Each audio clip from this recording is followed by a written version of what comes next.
Hello everyone, welcome back. So we're going to be doing some PTR testing today, going into the mage changes again, just a little bit more in depth, looking at how they've changed Flame Shaper as well. And probably we're going to do some Mythic Plus testing too. I also expect I might get some sim stuff today as well done. I'm not sure. We'll see. Anyways, it's going to be jam-packed. Let's get into it.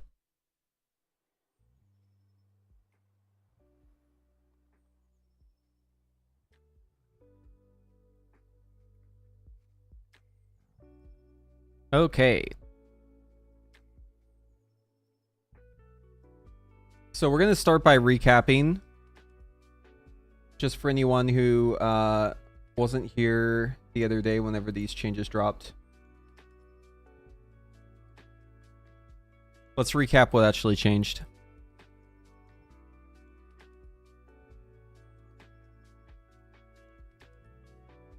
Hey, how's it going, Coffee ASAP? Okay, so starting with the patch notes.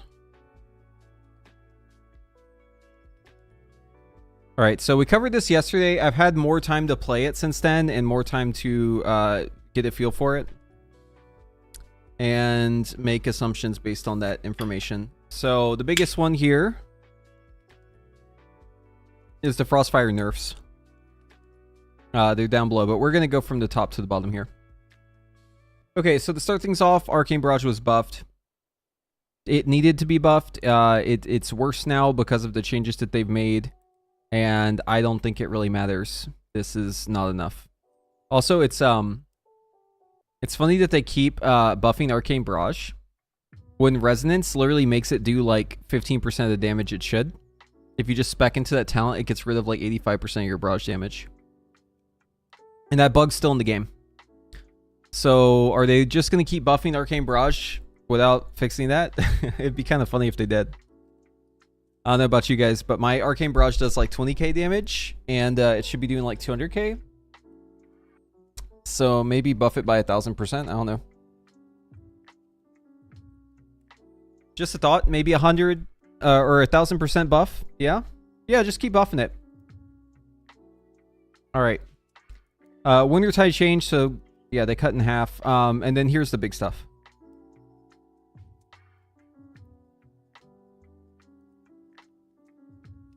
So they've nerfed excess fire again. And they've nerfed excess frost again.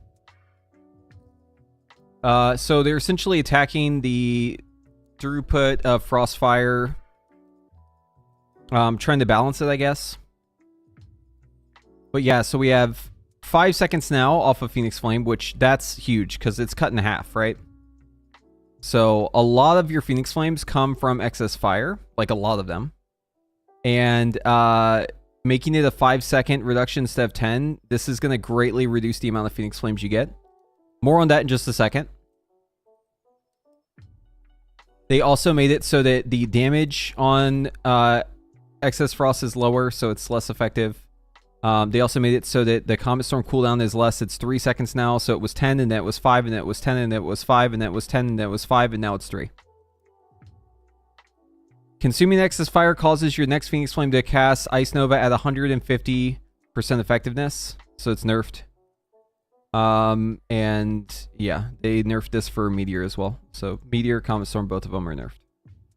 And then Frostfire Infusion. The real reason why Frostfire Infusion is broken is because it works off of like everything for fire.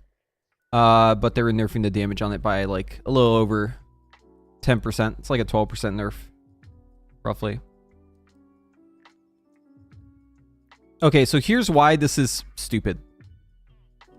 So because they've reduced the amount of Phoenix Flames you get, nerfing... Okay, you know how they added 2 stacks of excess frost? You guys remember how they did that? They realized like we weren't using up all of our excess frost, so they added like a second charge of it so that like we wouldn't waste our excess frost, right? Because we're having too much, we're having excess frost, right? So they're trying to make it so we don't munch the buff. Blizzard has stated in the past, they don't like it whenever you just munch the fuck out of your buff. They see that as a design issue. Okay, so with that context, what this change does is it makes it so you overcap on excess frost all the time. Okay, the stacking buff thing that they did, completely irrelevant now because of this change. Why is that? Well, it's because you can't cast enough Phoenix Flames to use up your buffs. If you play correctly, you will always have excess frost on Phoenix Flame. Not because you're trying to have it, but because you simply cannot use enough Phoenix Flames without it. You get excess frost way more than you get Phoenix Flame, right? So every Phoenix Flame is using excess frost, and basically you sit at 2 excess frost the entire fight, and you constantly waste excess frost. You're constantly just bleeding excess frost because you can't use them all. You have too many of them. Okay, so here's the example.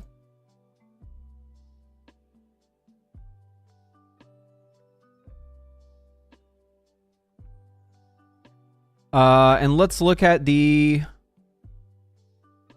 excess frost.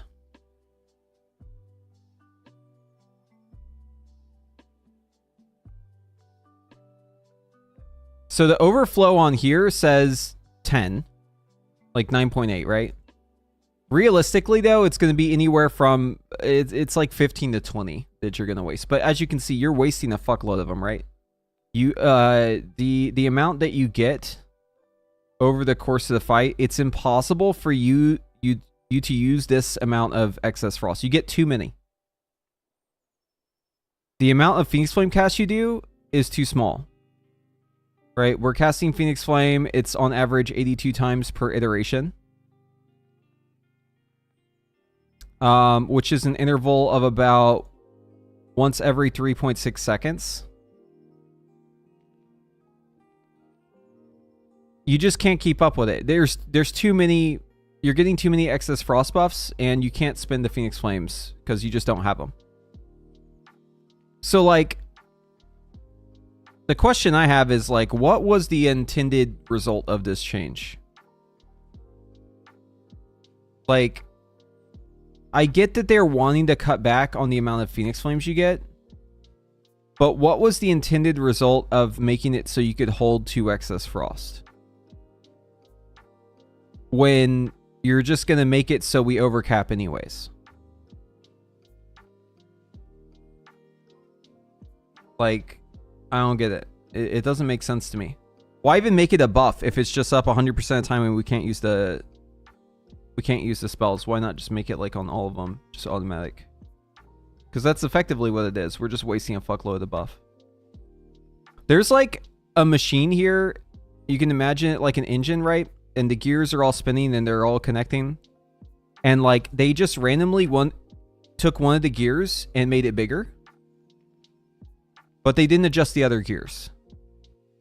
So now the whole thing is like in this weird gridlock because, you know, it's like a precision thing, right? Like you have one buff that turns into another buff, and then you have a cadence to how many times you get the ability to can spin the buff. And all these things have to be connected for it to feel good because you're able to actually use the buffs you get, because wasting buffs doesn't feel good, right? So if you just like upset that balance without doing something else to compensate for it, it ends up just being a situation where you have an awkward situation. You're getting too many of the buff. You can't spend it fast enough.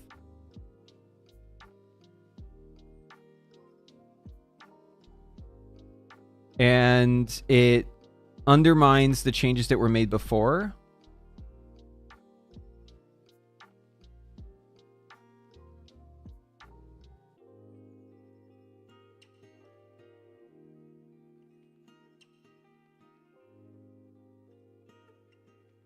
So if they were fixing a problem here, they broke another thing at the same time.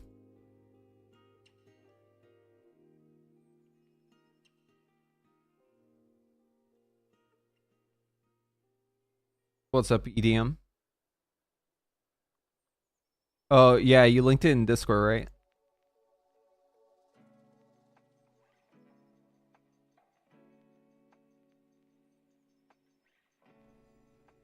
Here's a message by Zom. I'm not sure that would even help. The issue stems from the lack of Phoenix charges. No point in raising the cap on excess if you've got nothing to spend it with, i.e. less The excess fire CDR nerf was completely unwarranted. I waste buffs all the time. This will feel natural to me.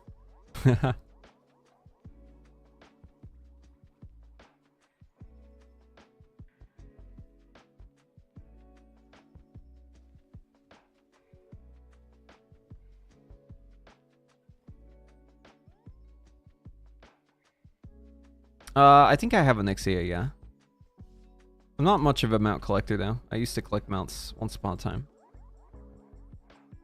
Okay, we need to make a weak aura for this mana battery.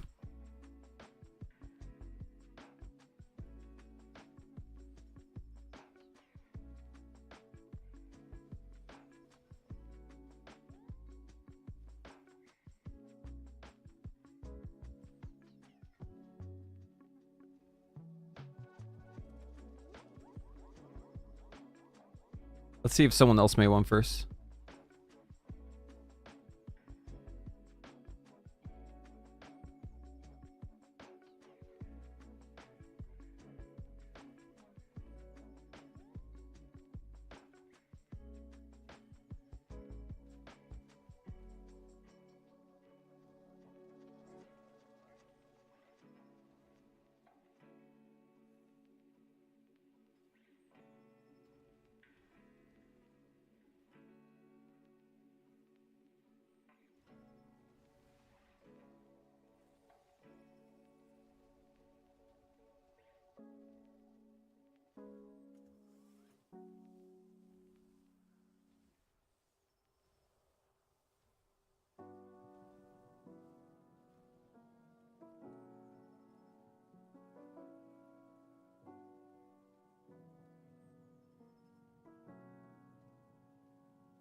All right, we gotta get it to display the tooltip.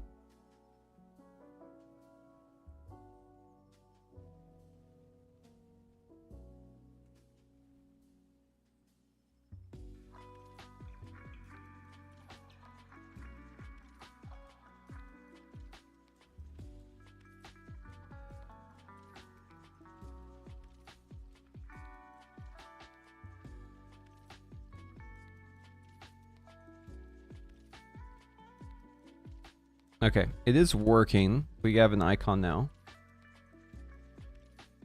Let's turn this one off and see if it stays. Okay, we do have it. All right, click this, it goes away. Okay, so step one is complete.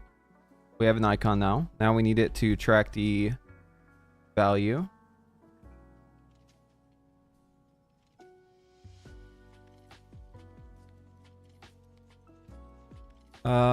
Trigger aura, name, icon, stacks, caster name, unit, trigger number is optional when no trigger number is specified. The trigger. Could have swore string values. First value returned, second. Okay, let's see if this works.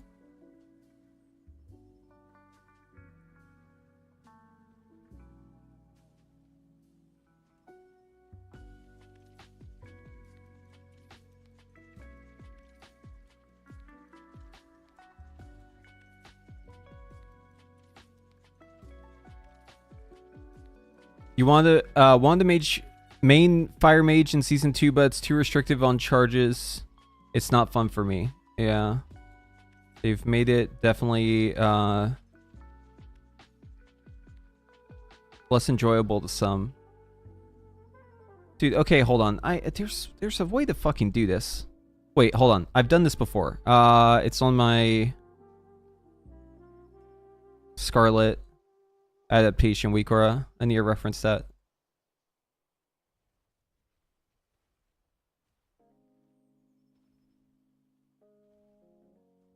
Custom function.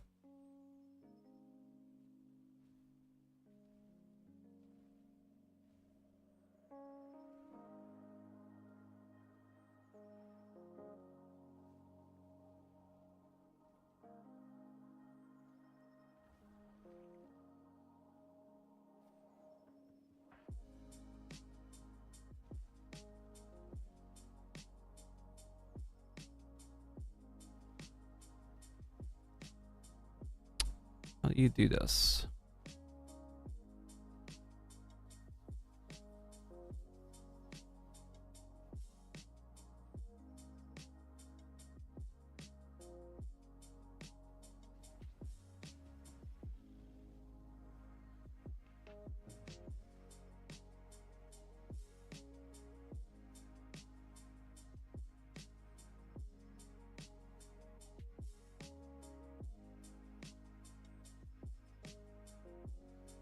Why is this not included here?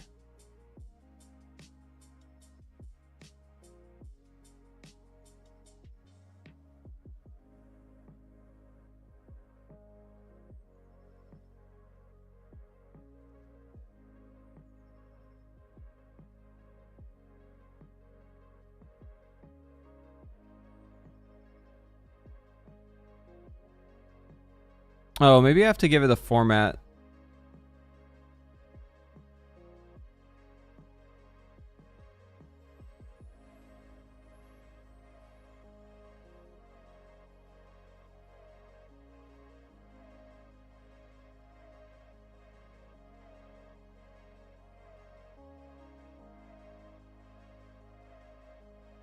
No, it's not working.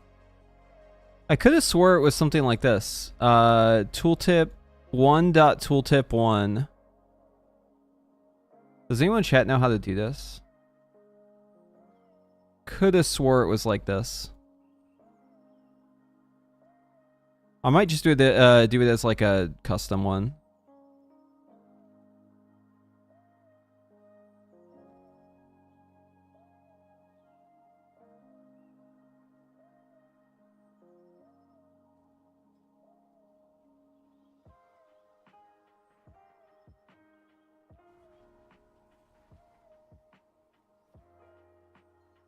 Yeah, I'm pretty sure this is what it's supposed to look like.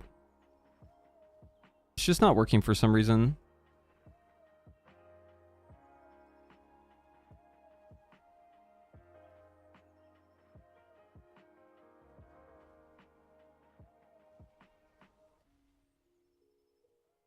It could be that it's not tooltip 1.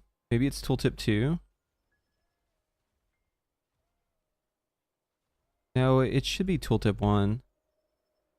What if I did just percentage tooltip? Trigger aura player buff. Ingenious. Display.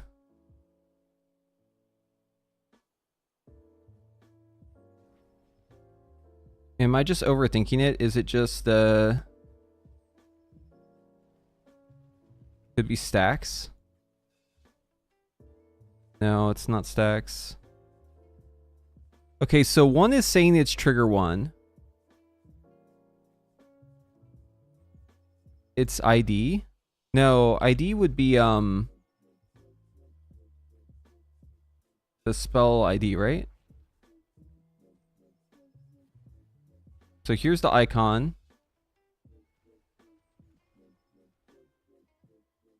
Total is how long, right? Yeah, that's not working. Hold on, there's got to be a reference I can use for this. Hold on. What would be a good reference for this? Something that stores up. A trinket that stores something and puts in the tooltip. What's an example of a trinket where you'd want to know the number on the tooltip? Something that stores damage. Is there anything you can think of? Something, I guess Spy Masters might be a good one. It's not really how I would track it, but someone might track Spy Master with like the amount of, here it is, hold on. Here. I think we found a good example. Okay. Okay, so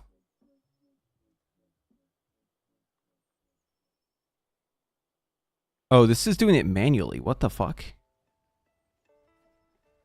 It's multiplying the stack by... Dude, this is such an inefficient way to do this. Fuck. Okay. No, we want one that shows the value, but it's pulling from the tooltip, not from... like calculating the... Like, it shouldn't be doing math. It should just be pulling in the tooltip.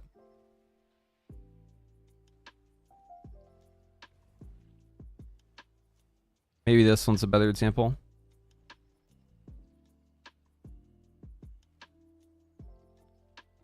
Wait, maybe you can't do it. That's the same way. Unless it's the same weaker I just clicked.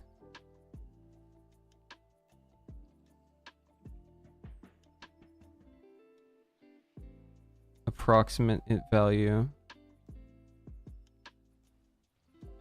Wait, hold on. This might be good. See how this one's cooked up.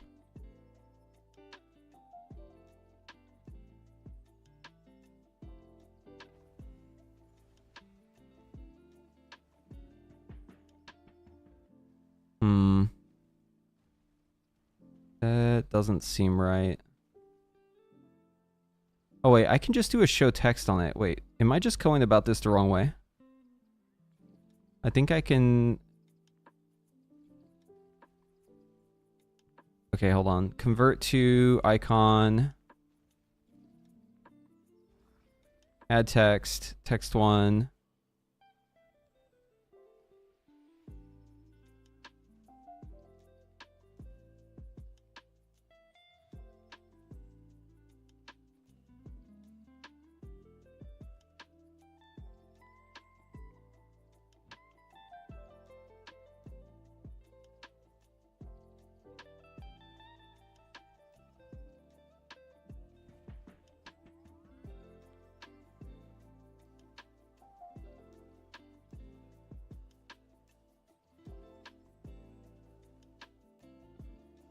Maybe I'm tracking the wrong buff. Maybe there's a different buff I should be tracking. Maybe this one doesn't include a tooltip. Hold on. I might be thinking of this the wrong way. What if it's one of these other buffs?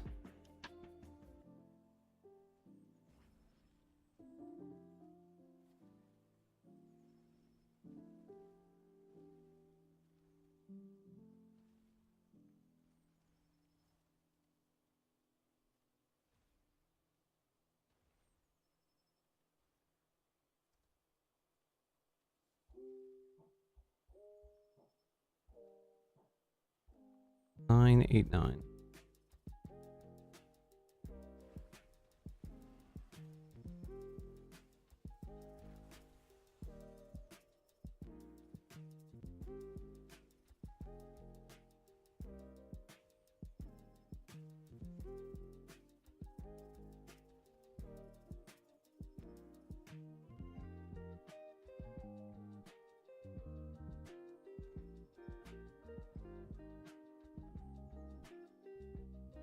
Okay, I need to just look up what the actual buff is, I guess.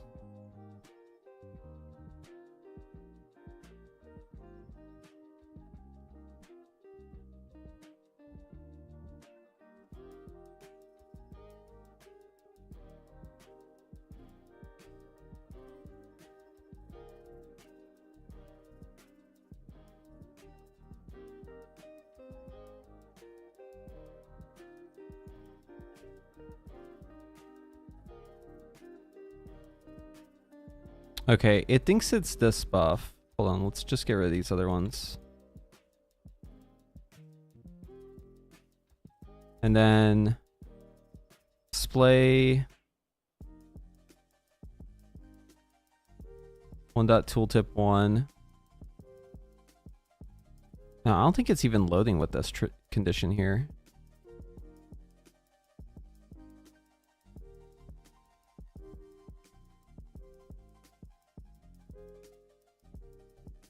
This item's kind of complicated, so it's kind of hard to... If I just knew the syntax for what this should be, this would be really easy to do.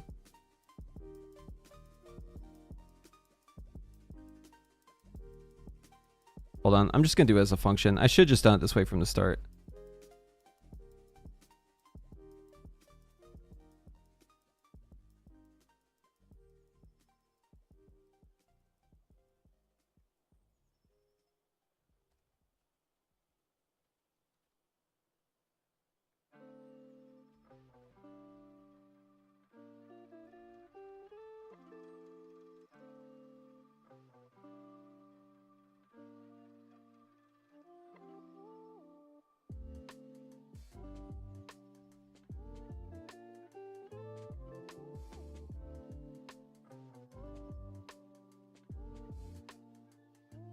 If aura environment state, so if it exists, and tooltip, then local toolT equals tooltip 1. Okay, and then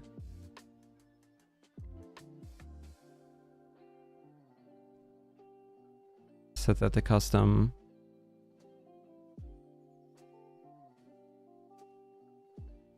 Oh, this is okay.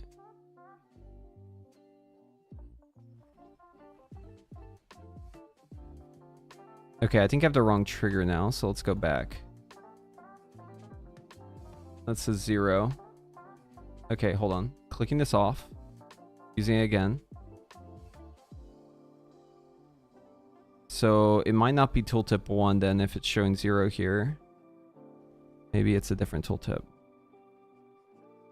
Oh, look, it's saying return 0, else return 0. Okay.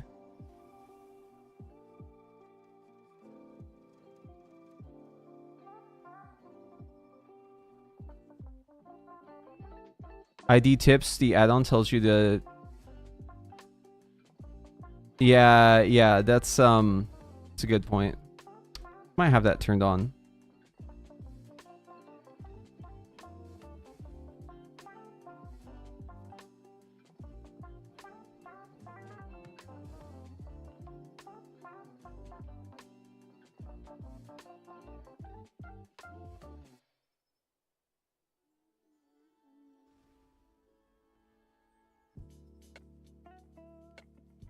Nine, 8, 9.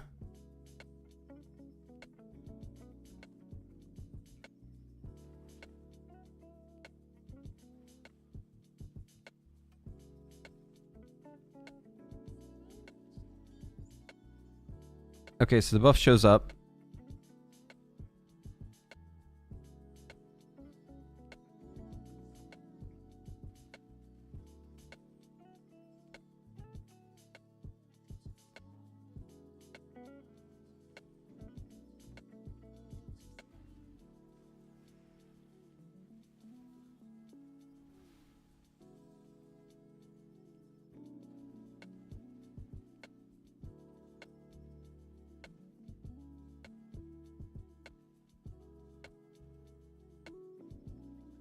Yeah, I just set to return that. Return aura environment state tooltip 1.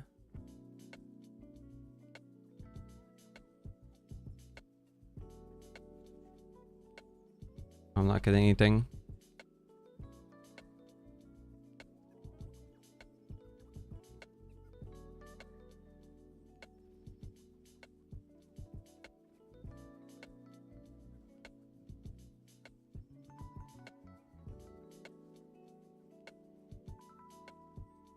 Well, I'm going to go back to this example and try it again because I am not super familiar with the syntax, so we're going to do this.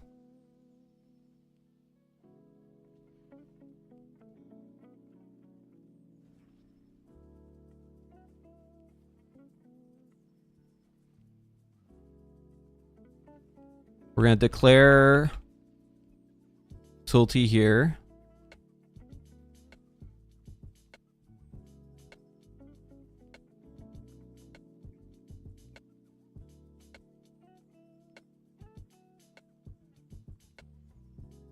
So if it has the tooltip, then we're going to declare the tooltip as toolT and we're going to return toolT. Otherwise, we're going to return 0. It's returning 0, so clearly that's not the right tooltip. That one's also 0.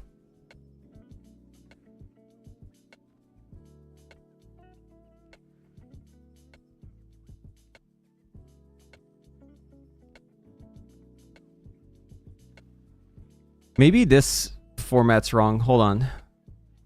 I didn't change this one too.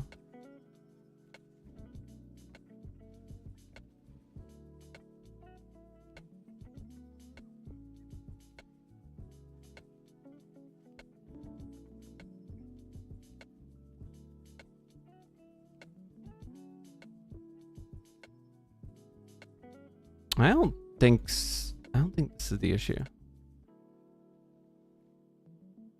Could just get rid of that. No.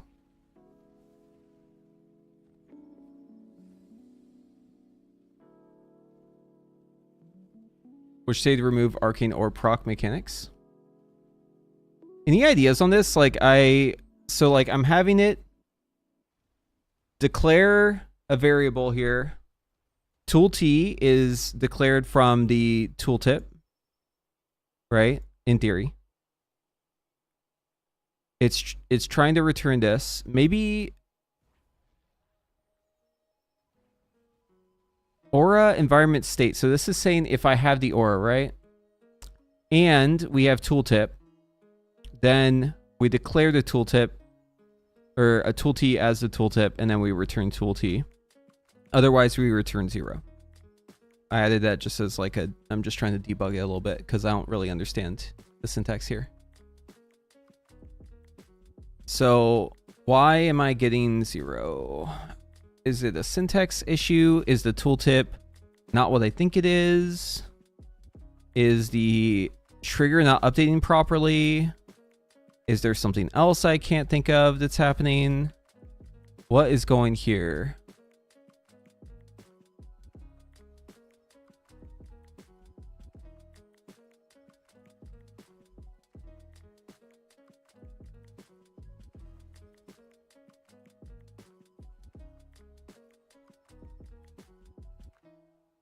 Is it something simple that I'm missing?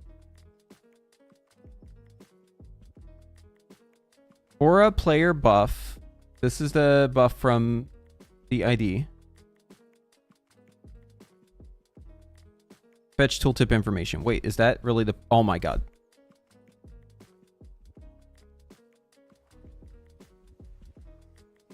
Ain't no way that was it. Holy fuck. It was just a box I forgot to check.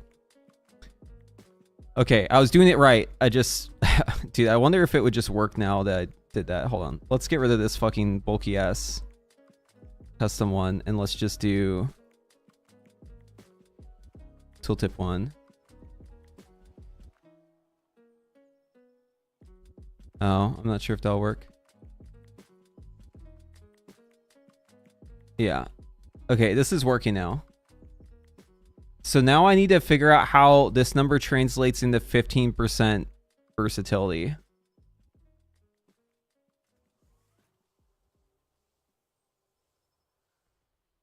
So how do we get 15% from this?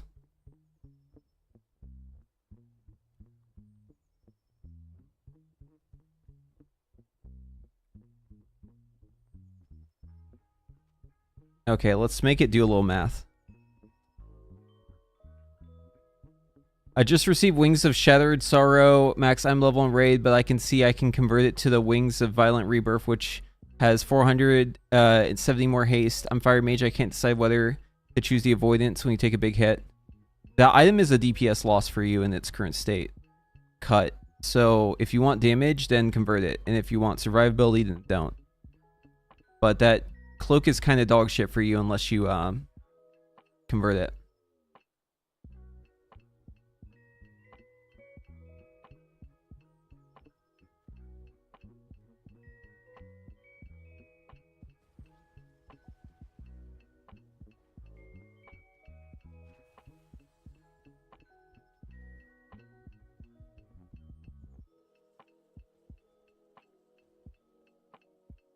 There we go. Now I'm making it do the math for me, and then we'll add a percentage to this. Now it's telling me how much haste I'm getting, or how much verse. And if I spend a bunch of mana, hold on.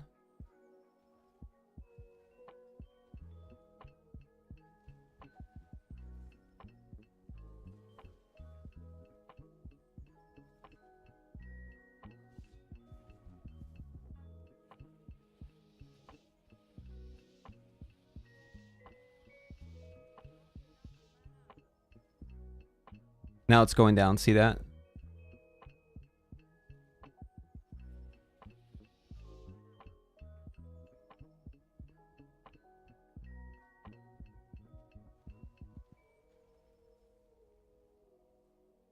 Oh, you know what? Instead of representing it the way I'm doing it, I should do it in terms of what the mana battery can hold. Yeah, okay.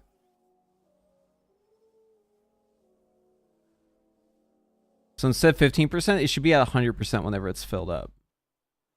So 201716, 201716, 201716.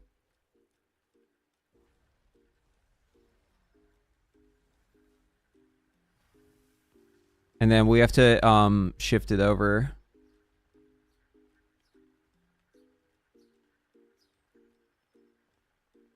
Oops, that's not where the decimal goes.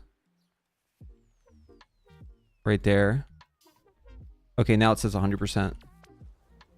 So now I can see how much value I'm getting out of the trinket. So I'm getting 100% the value out of the trinket right now. And then if I start spell stealing, I lose some mana.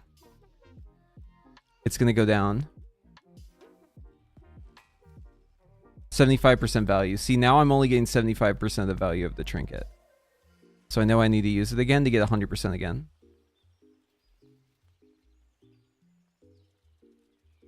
Okay. That's good.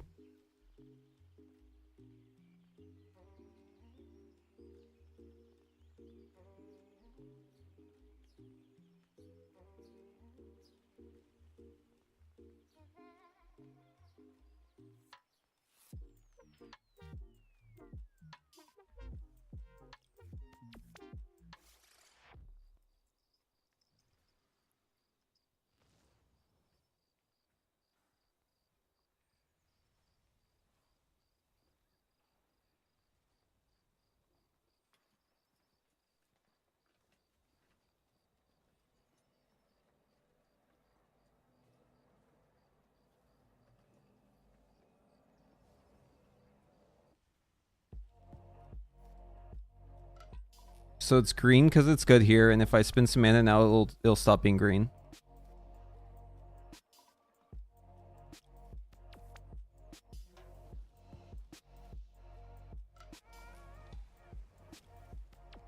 There it goes.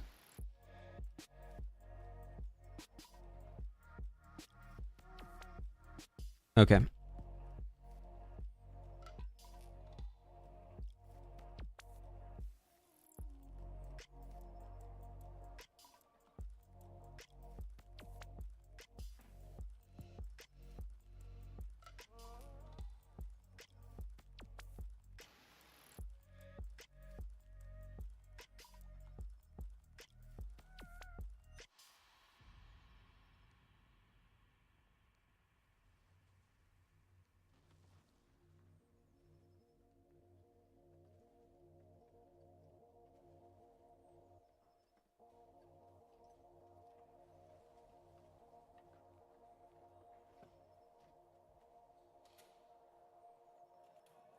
So if it's less than 75%, then I want it to be red.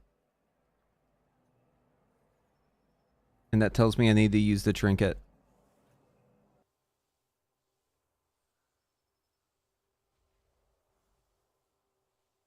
There we go. That'll do. That'll do. Okay, I'm not going to mess with this anymore. I think it's good enough. It's good enough for me to track that things are okay.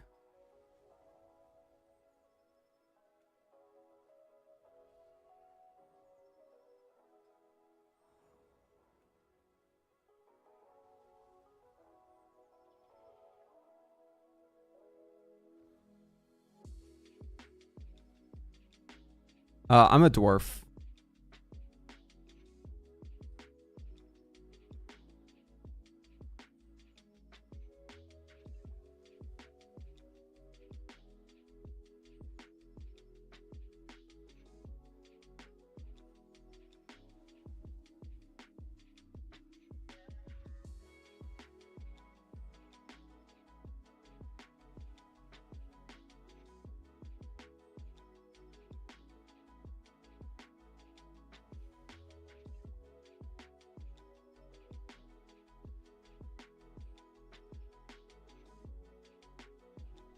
How's it looking? Good. I just made a weak aura for tracking the fucking mana battery thing.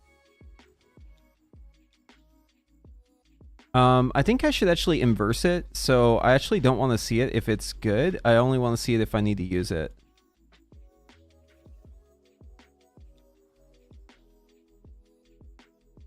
Right? Doesn't that make more sense? We only see it if we need to press it.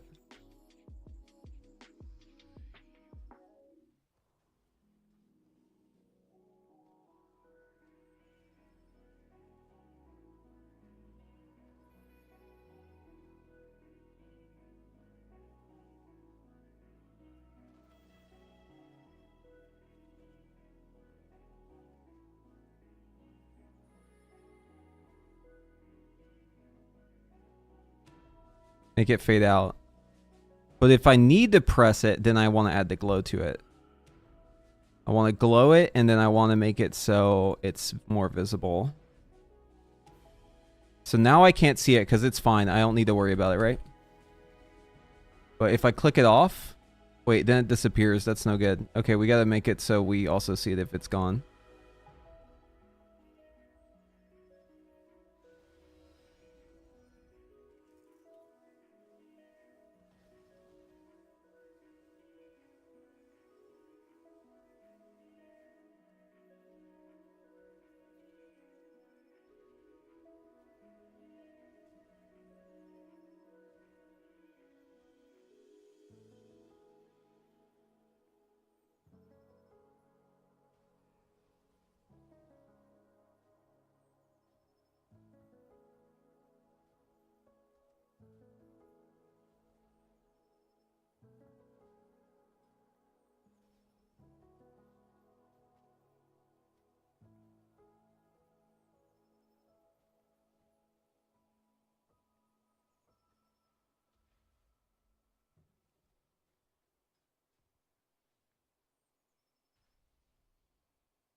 It's not triggering though, that's the problem.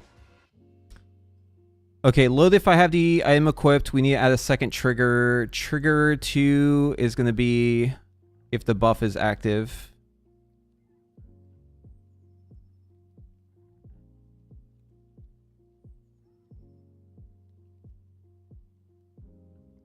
We need to inverse this.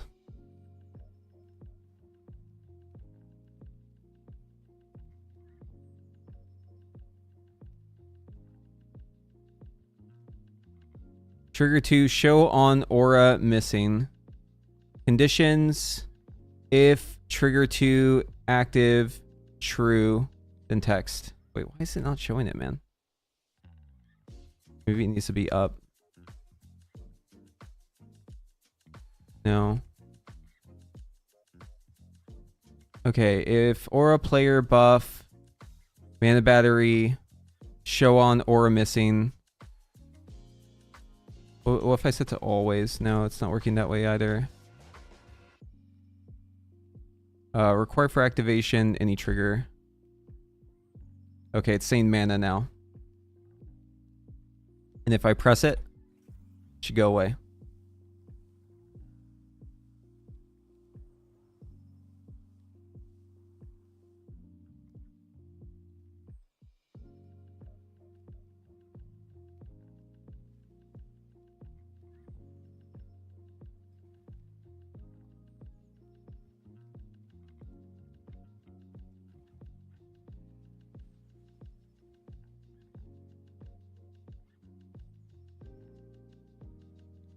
Okay, so it's gone now, and if I click this, it should say mana. And then if I use the trinket, it should go away. Let's see if it works.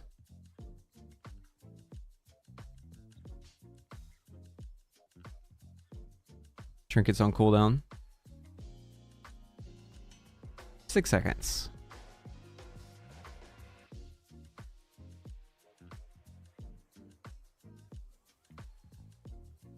There, it goes away.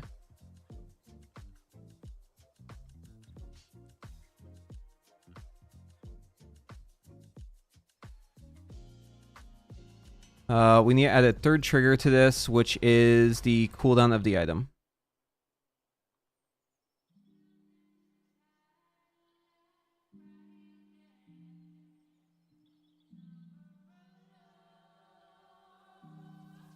You may want to add a check if you have the trinket equipped. I already have that. It's in the load conditions already. Load if item equipped. Let's see. Item.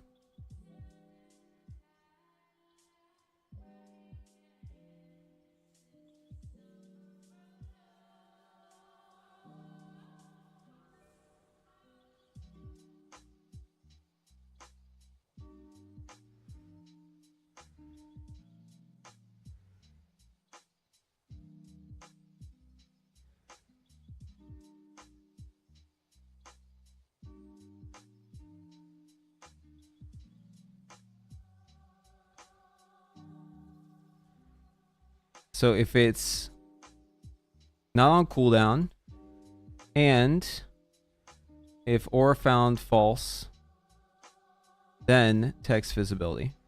So if I click this off, it shows that we're missing it, yeah? And I press it and it's gonna come.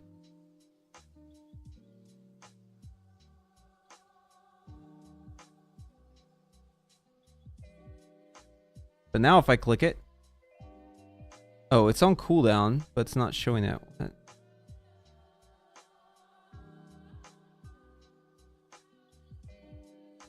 Or found false. On cooldown. It's not on cooldown. Wait, hold on. Will this change? Will it say mana? I think it works the way it is, though. I don't think I need to do too much else to this. Just want to give it one last little tweak. Let's see what happens in 10 seconds.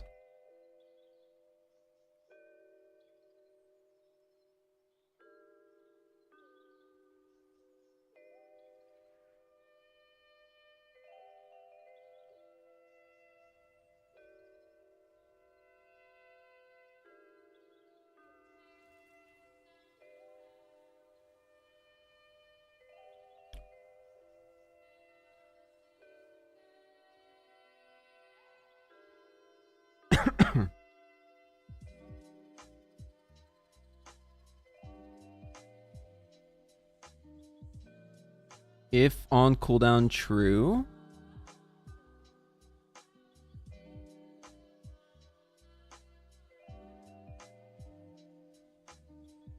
then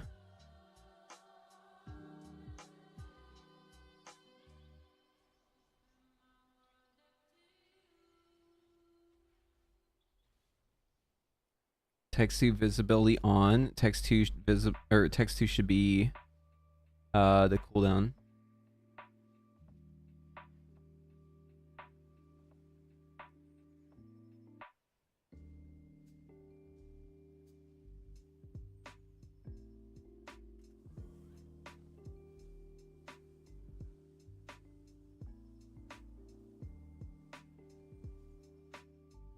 Okay. I didn't manage to get it, but I'm not going to fuck with this anymore. Alright, let's do some Mythic Plus.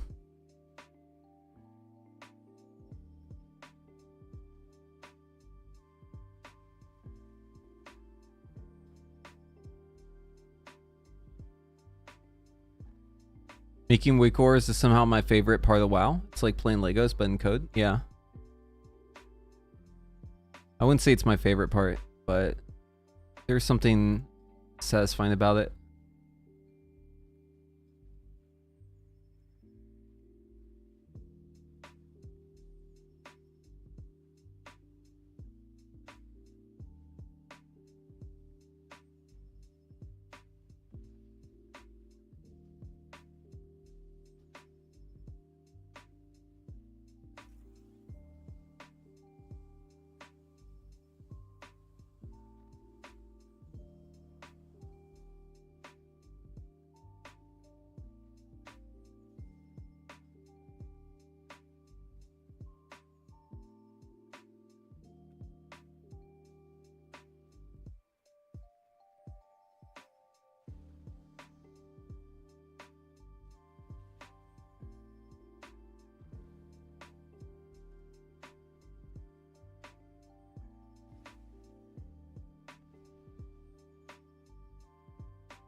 Okay.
Never done this dungeon before, by the way.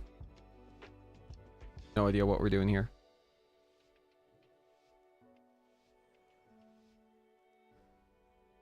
Just got W key and follow the tank. Hope for the best.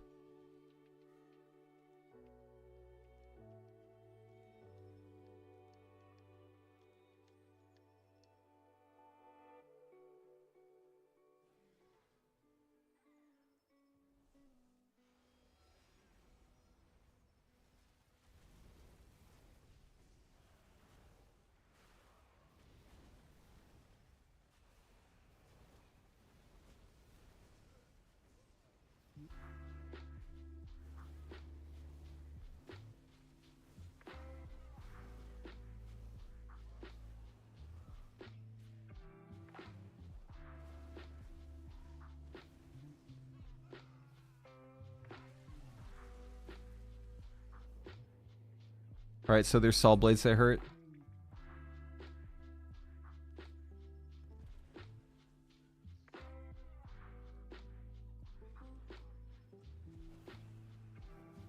Oh. G-invis. Slide.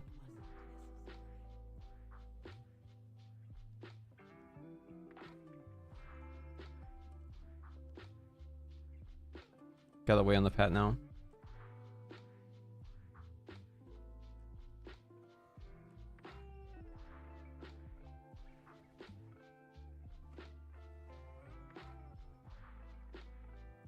No. Fuck. God damn it.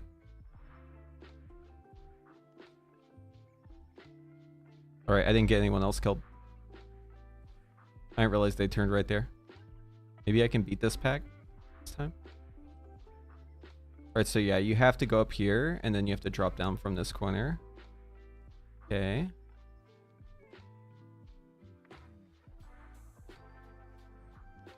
We're back.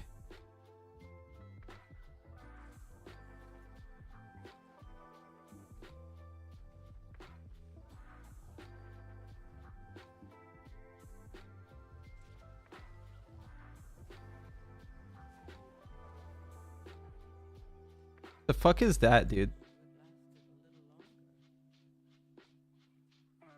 I just show back up and instantly died to something. Was that like a line shot?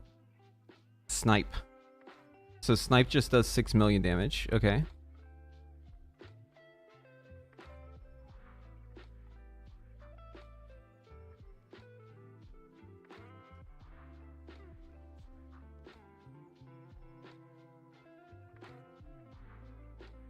Oh, that's these guys. Never mind. What killed me on the other pack? Nailed.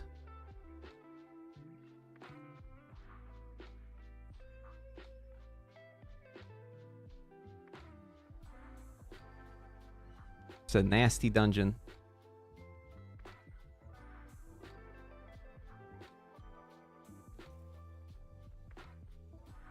Oh god, it's got the snipers in it, dude. I'm scared.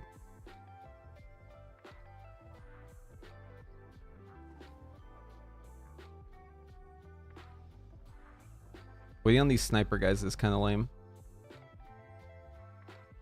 Right, we're skipping.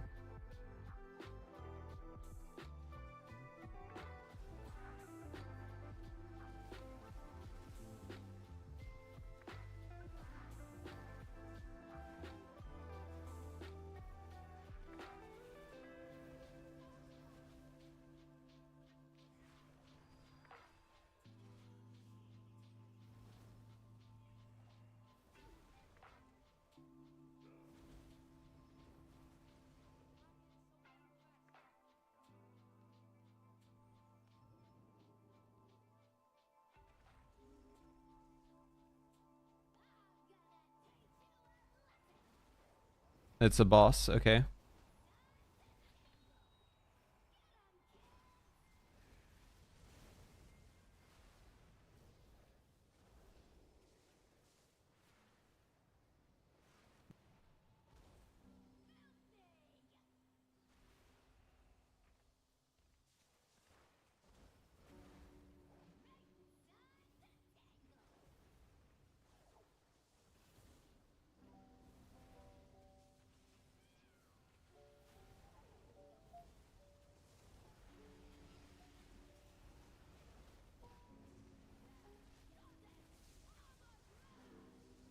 Okay, damage going out. I'll ice cold it.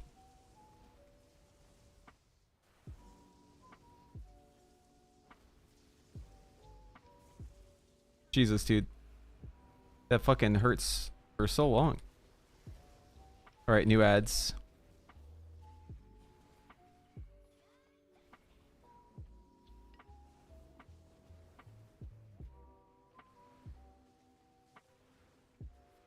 Oh, he's spreading that shit.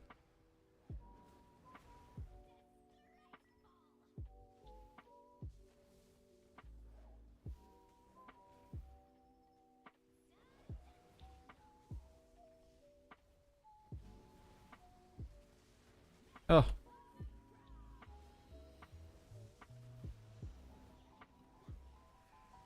Tank's down. Gonna mirror image here.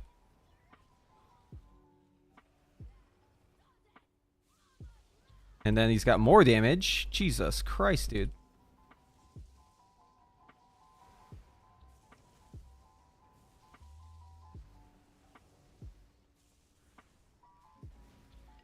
Alright, we killed it. Dude, what the fuck? Okay.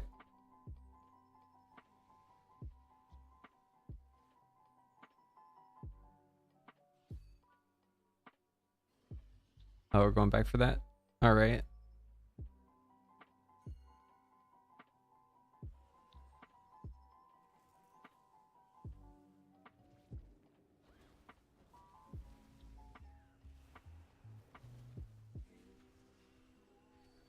Ah. Okay, I just blinked in place. That's really cringe.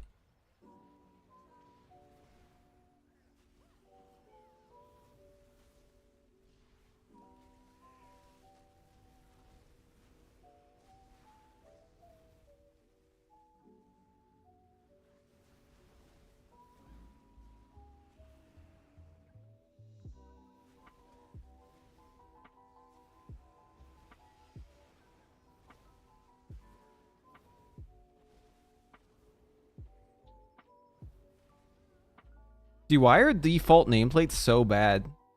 It's 1 pixel of health and the bar itself is like 5 pixels. I don't get why it's so bad, dude. Default UI is so fucking bad with nameplates.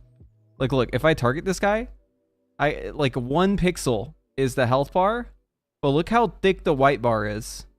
Why is it like that? Who the fuck designed this? And for some reason, the larger nameplates things just like turns off.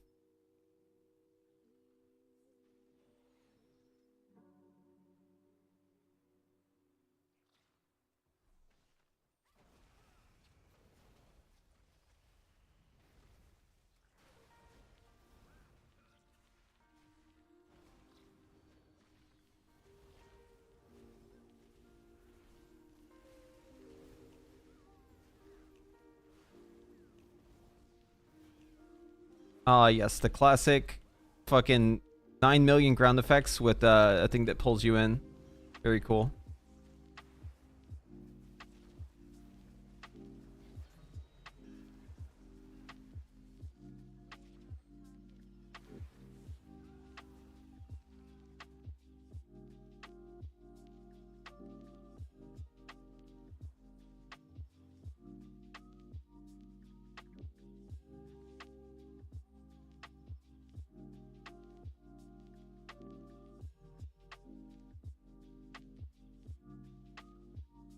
I'm getting the new player experience though, because I have no idea what any of these mechanics do. I'm just doing it blind.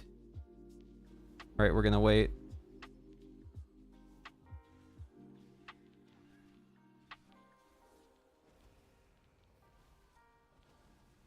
I'm rooted.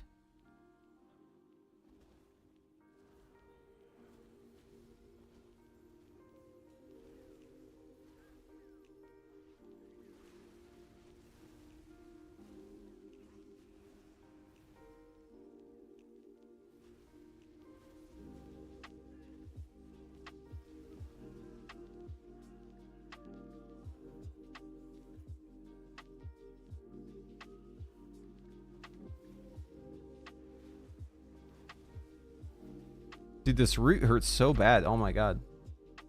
Oh shit, that's not good.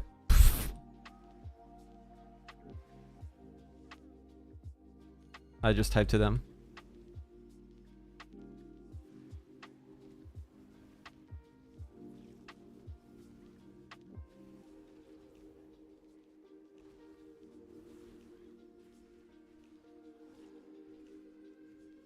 The fuck is this thing he just jumped on?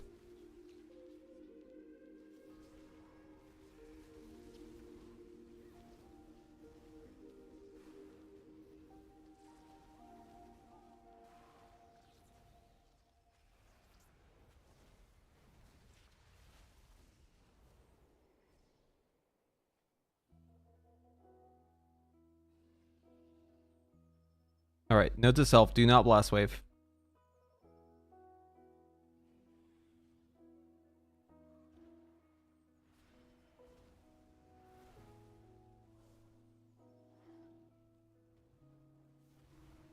Dude, why does it just instantly fucking kill you before you even move?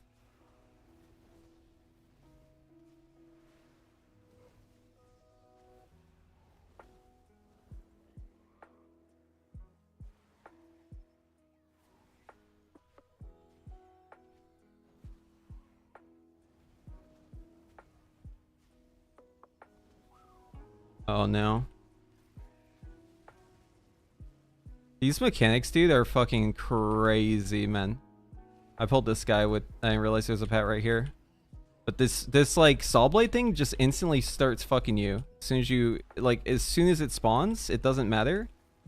And it spawns on top of players.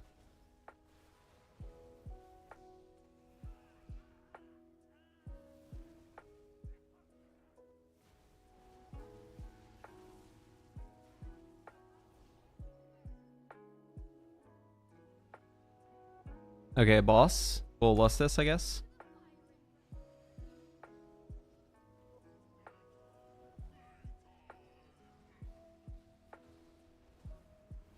Alright, don't stand the lines. Simple enough.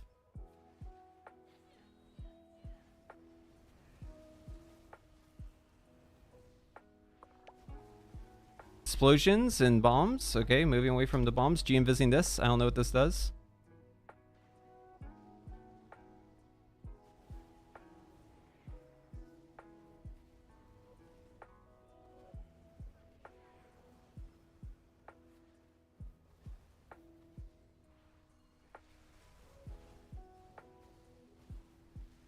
Okay, so the guy with the circle, it looks like they want to blow up stuff.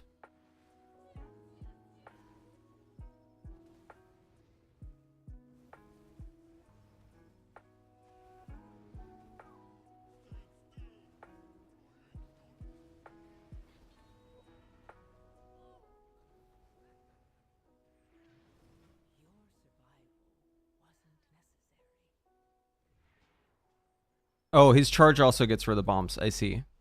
Okay, so you use the circle and you use the charge to get rid of the bombs. This bomb's about to go off. Okay, that didn't even look like it really did anything though. Just like light ray damage. Alright, here's another charge. So you want to break the bomb with the charge, I guess. Yeah, it just hit the bomb. Another one here. Gain this bomb. Oh, you move out of the way of it. Okay, so it doesn't go directly to you. It goes to where you were standing. Got it. And then this circle gets rid of these two. Or just one. Then there's just one left. And there's one that was missed, so that's fine. Okay, I understand. Hello.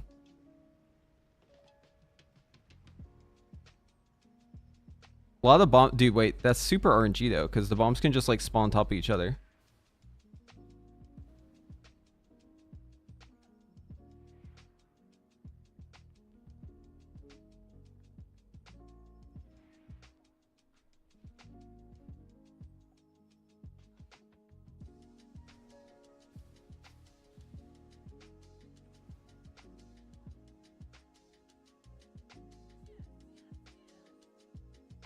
What happens if you kill one before the other? Okay, it gets enraged.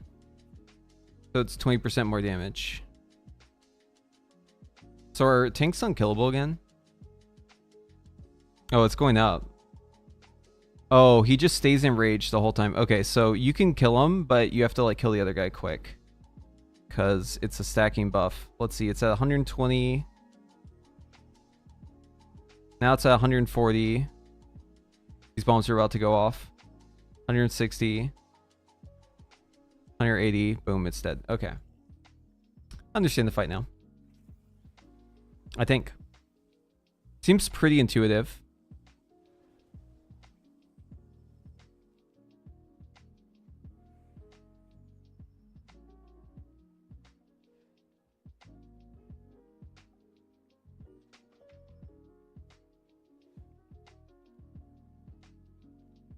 Those guys started a snipe cast on someone and then they stopped. Maybe they invised.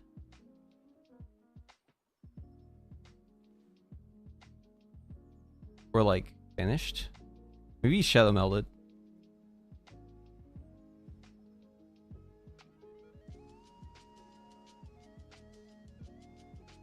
No less this time.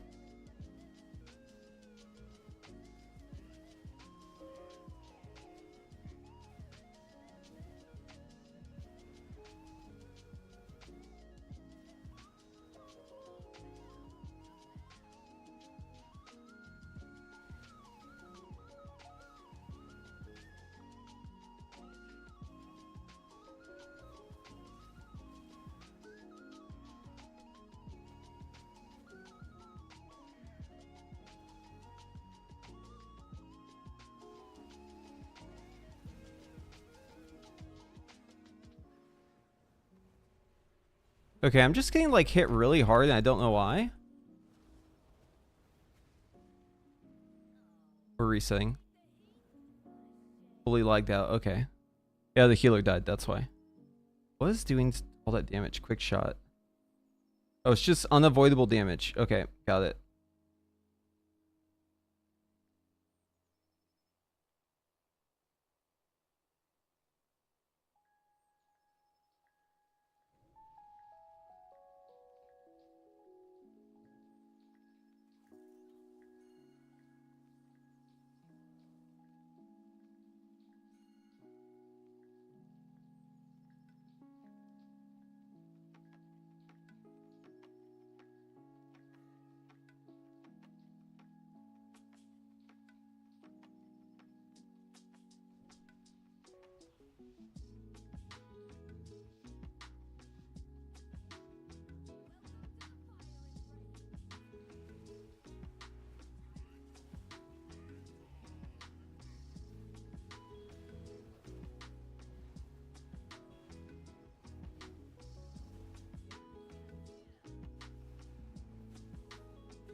He doesn't go behind you? Okay. Oh, good. I guess still got it. That put him in a good spot.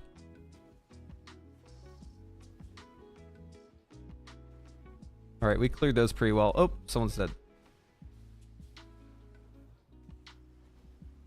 I like how the thing that's the most deadly in this fight is just the random proc. Or like the random cast he does. Just like instantly globals people.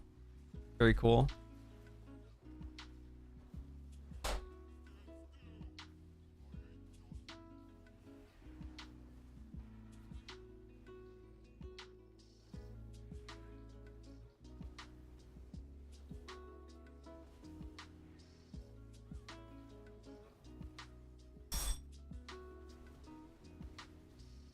Can you hit the other guy?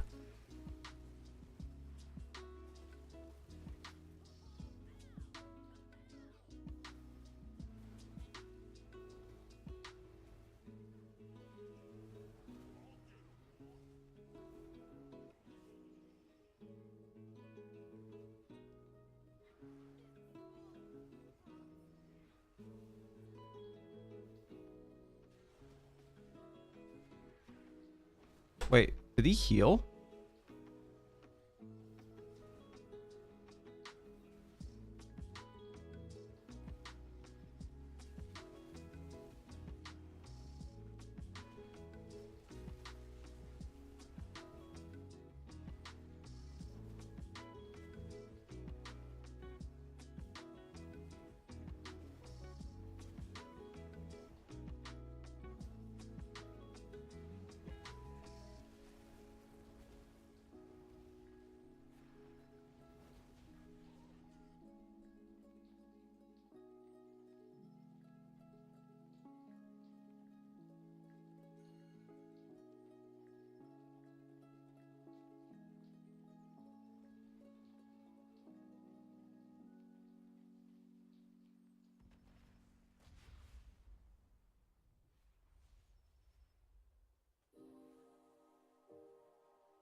Can't really see my feet over here. It's kind of making me nervous.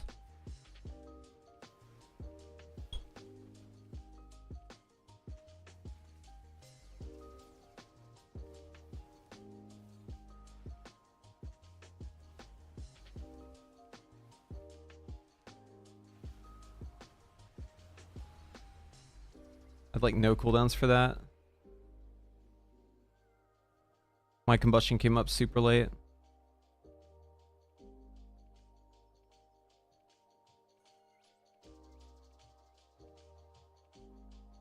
This is my first time doing this instance, so I like have no idea what's going on. I'm just trying to figure it out as I go. All right, we blew up that. Just gonna shifting power here, get stuff back. Oh, it's a boss. Okay. Boss is coming up soon. That's good. Another Khalid boss? It's like.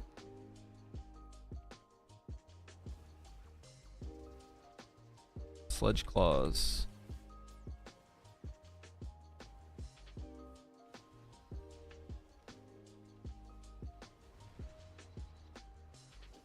Do I have to break this?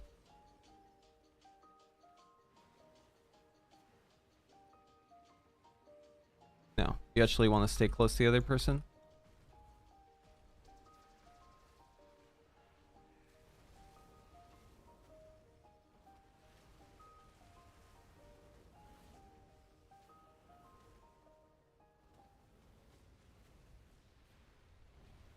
Whoa, brother! Whoa! That's fucking rude that he can blink you at someone who's not even near you.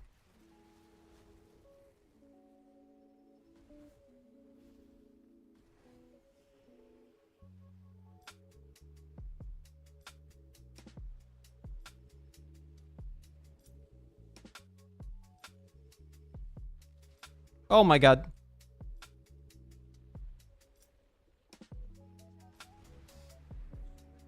He linked with he linked me with someone who's like 80 yards away. What? Why can't it do that?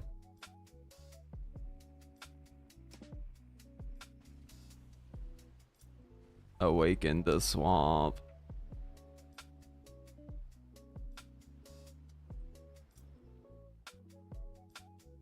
Yeah, I don't think he resets.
Estrella, wow, welcome.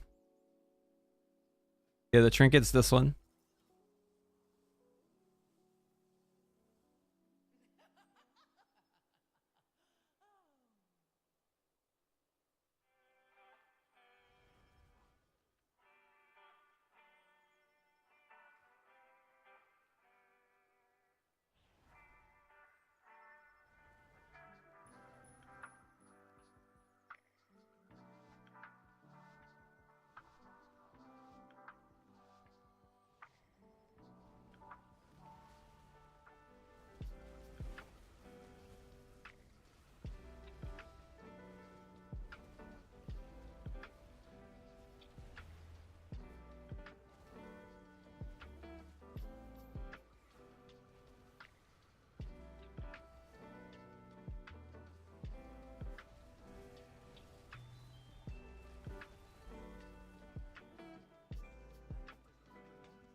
Why does it just do so much damage?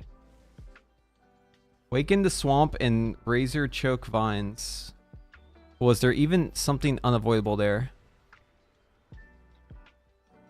Smashes the ground, inflicting nature damage to all players. Okay. Entangles players in pairs, dealing damage. Yeah, that was completely unavoidable damage. All of that. Okay, you just had the defensive. Awaken the swamp.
Love fights where you're paired with melee as range, dude. So epic.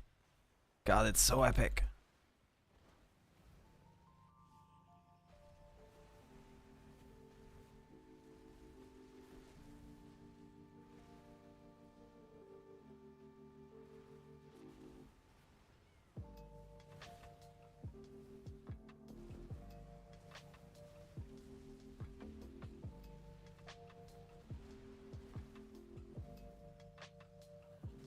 I'll mass this Awaken the Swamp.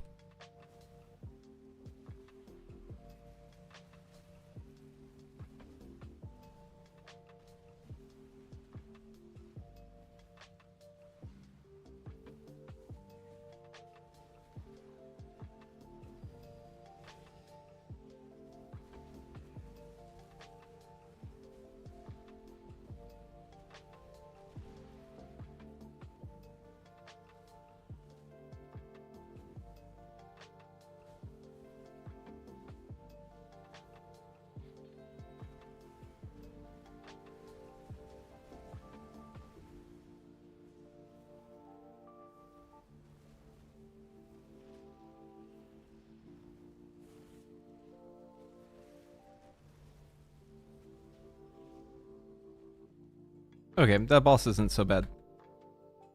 Not sure if it's great design, but it's manageable.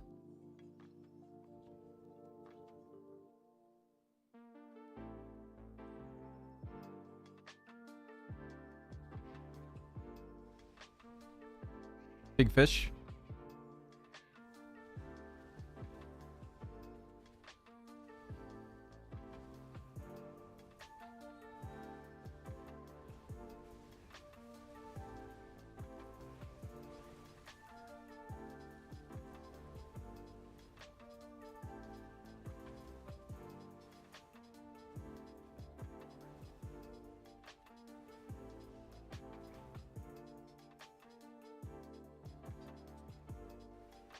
Oh god, the bubbles move.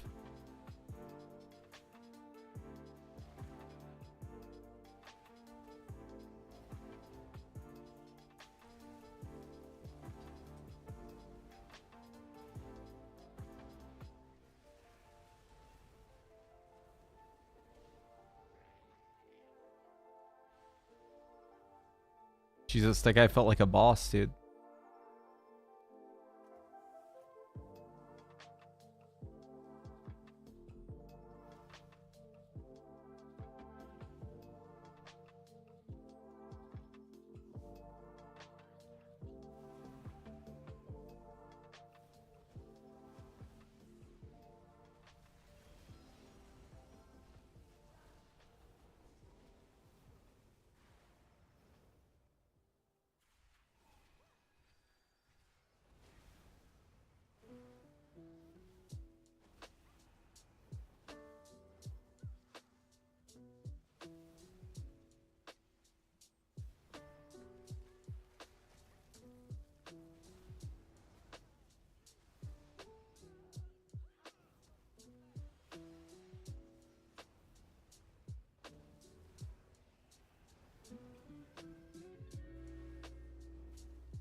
So I just tab targeted and it targeted this guy down there. That makes me really nervous. Why did it do that?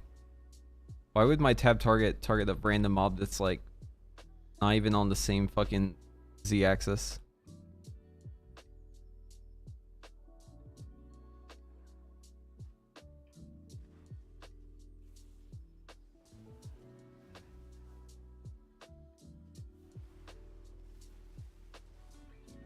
Oh, dude, the amount of fucking damage you take on this shit. They just root you.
Dude, why does that do so much damage? What the fuck?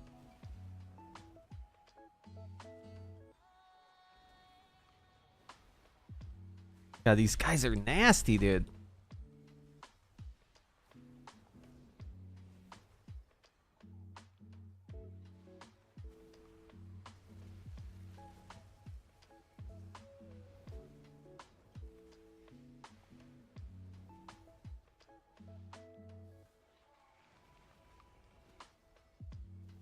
Okay, you definitely want to focus one of those down.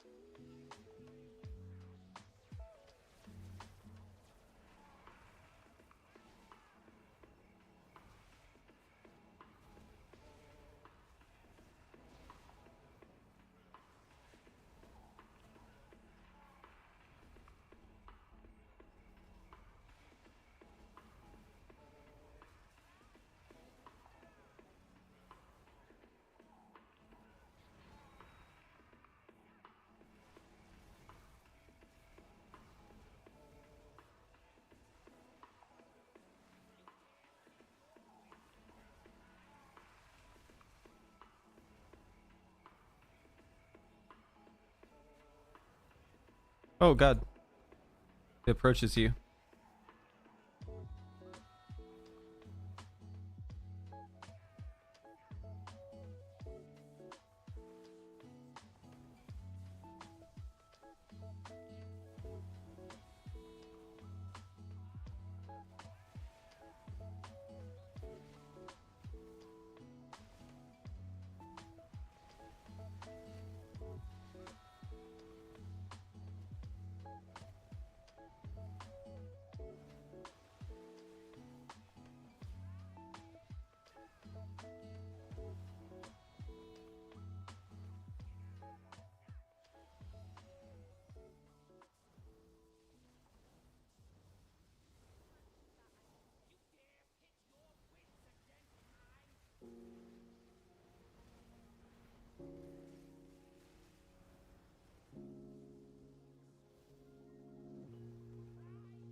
How do you get rid of this thing? I took it through the pools. Does it?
Okay, so they can't be electrified.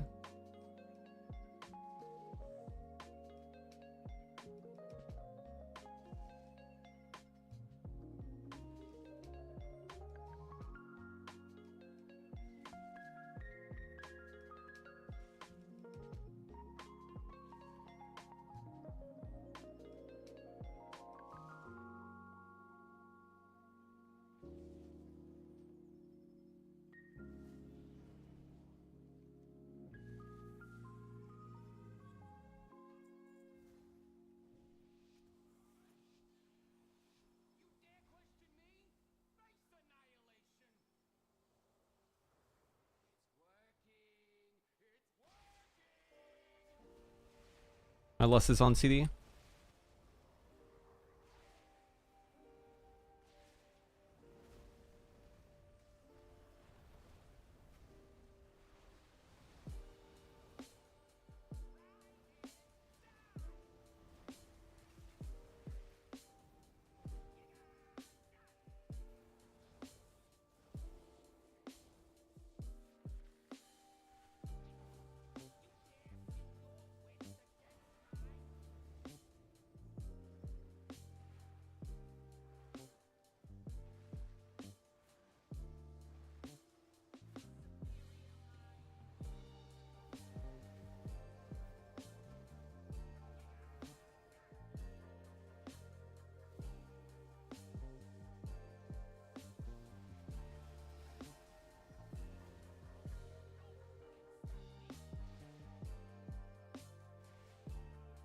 Gigazap consumes 20 electricity to shock players with unlimited power, inflicting nature damage, additional 1 for every second.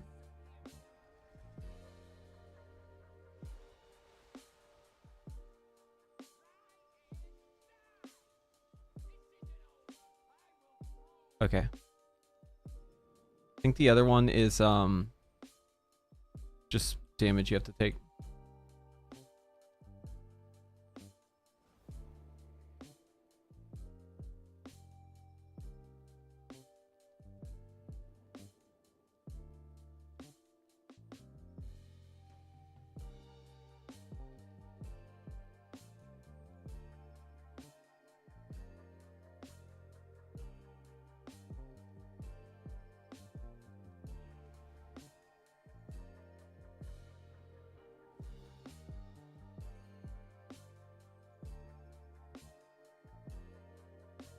Everything is doomed.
Mess here.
We did it.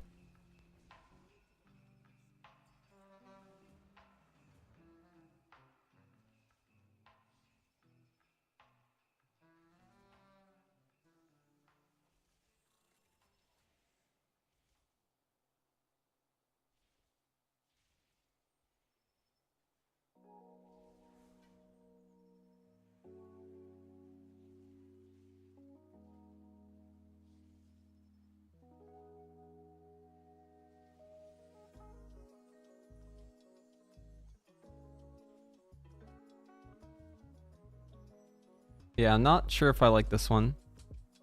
This dungeon. Feels a bit,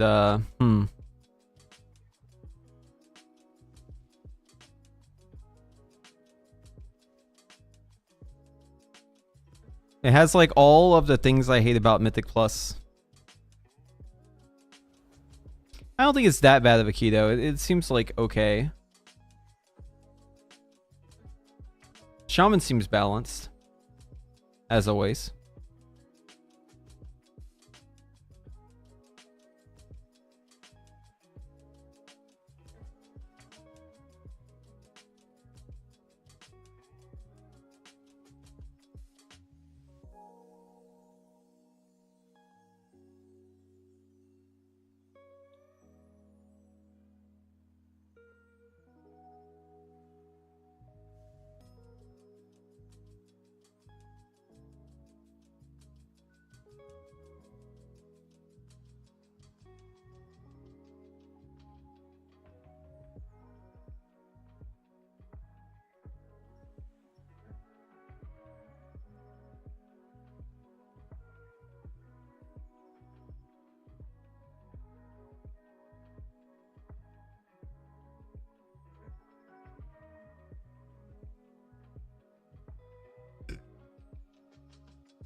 You have like no Phoenix Flames if you go Blast Zone now. It's actually funny.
Okay, yeah.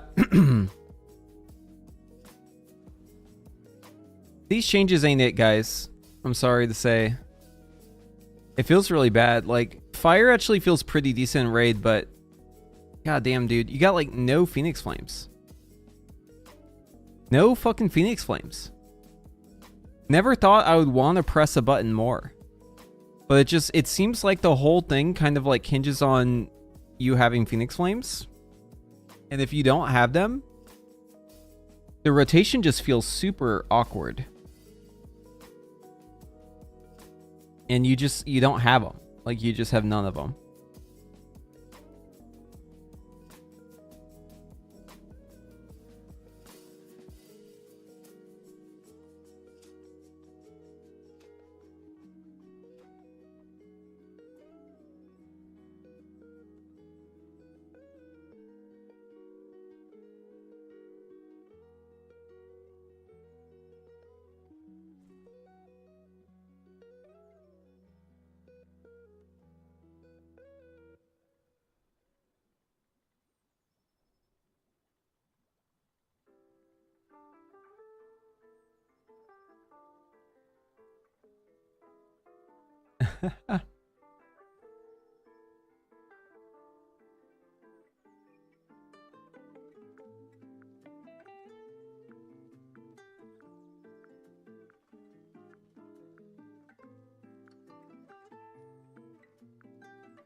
By the way, I did that dungeon with like permanent fucking versatility too.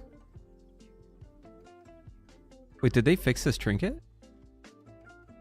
Wait, hold on. Did they just fix this trinket? I'm not getting verse from it anymore. Did they just hotfix this like during the stream?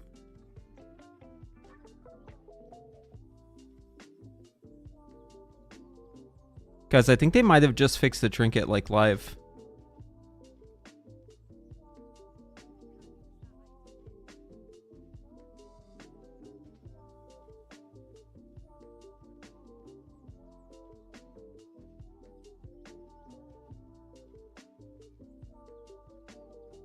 Okay, so it says I have 2% verse, right? We're going to use the trinket here.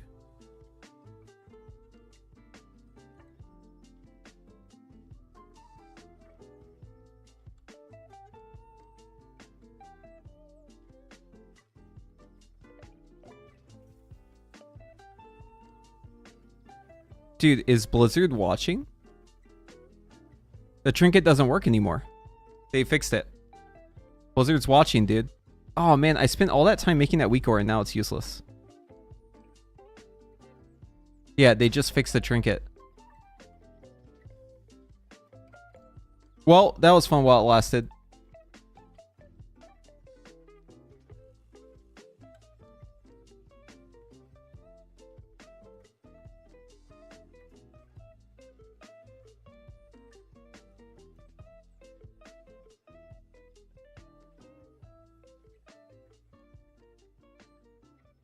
I mean, that's for the best, right? Like, that trinket's lame.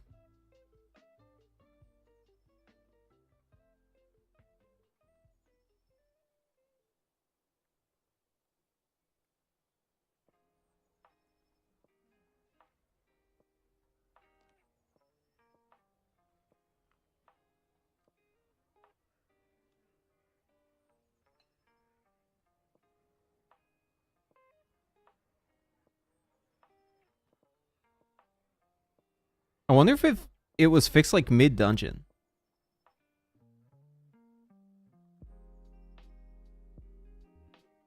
I hate Frostfire Bolt. It feels weird to me. I don't know. It's travel time or lag tolerance. I have 200 plus my ping. Yeah. Travel time in general feels weird on Fire Mage unless you're close. You gotta be playing really close. But, it's worse if you have any latency.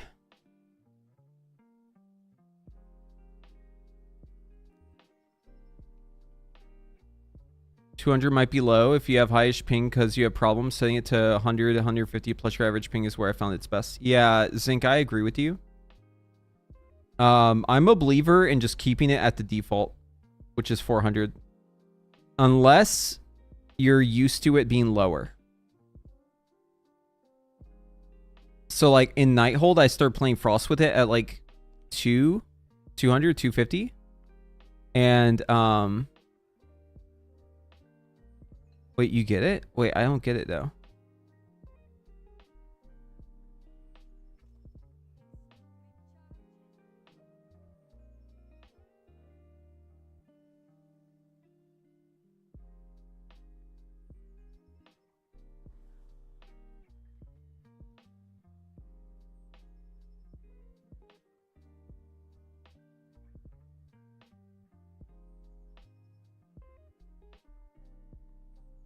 Yeah, I don't get it over here. So it could be the phase that you're in.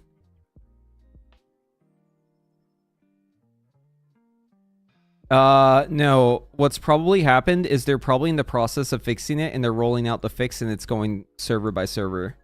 So like we could be on the same server in the same spot, but like you might be in a different phase and yours may not have the fix and mine does. That could also be the issue. Which mage spec is looking the best overall? Right now, Frost, it looks like. But that's going to change probably soon. Everything on PTR could change soon. Any moment. So it's just, yeah. Always take everything with a massive grain of salt. Fire's not too far behind. It's only like 10% behind. Arcane's hard to gauge. But it seems like it might be behind.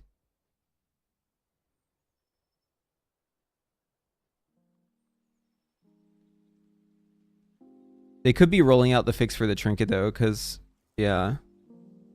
See, oh wait, hold on. It just went up. Oh wait, it's working for me again. What the fuck? Why was it not working for so long? It worked again? Huh? Wait, so the trinket wasn't working for me and now it's working again.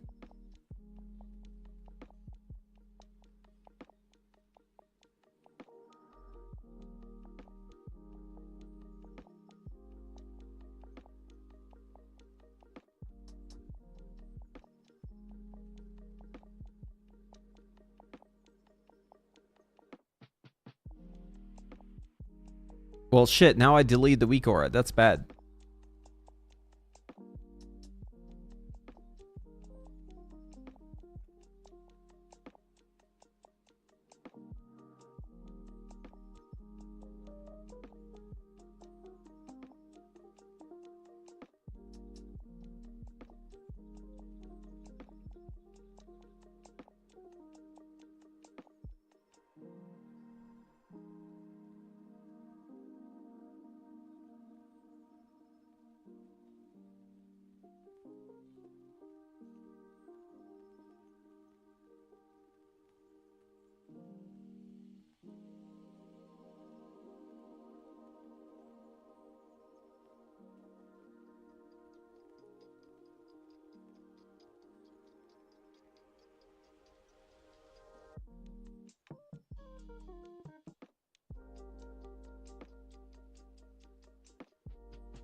I'm just speedrunning making this thing again.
There we go. So it'll show if I don't have it, and then if I press it,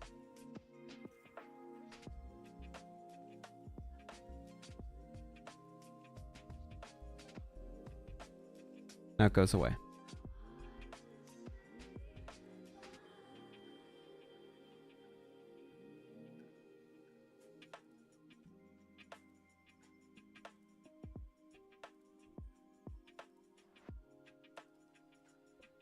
If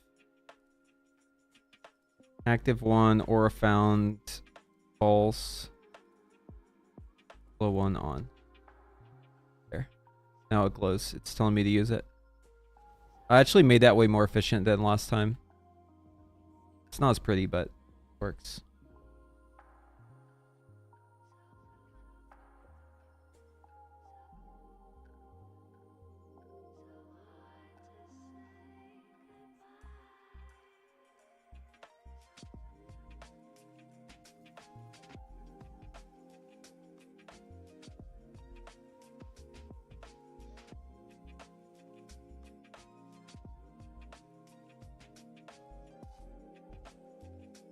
Direct your mage hype. So it's annoying because you can't decouple your jump from your glide.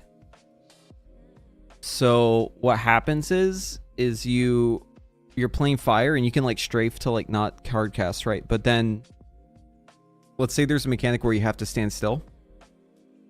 Well, then you have to jump, right? And the problem is if you're jumping like this, sometimes because of the lag, you'll just randomly go and fly forward, even if you time it right. So it makes it basically unplayable because if you're jumping in place and you're timing it, all it takes is one little lag spike and then you're flying forward and you just die. If there was a way to have glide be a keybind instead of just like a step tied to a jump, like if keybinding glide like removed it from the spacebar, then I would play it. But right now, there's no way to like make glide not attached to the spacebar. So it's always attached to spacebar, so you can't jump without accidentally gliding. And it's still hype for Arcane and Frost, but for Fire, it's actually really troll. So that's why I don't use Director anymore. Because it killed me once in Raid, and I was like, never again. I was like, fuck this, I'm out.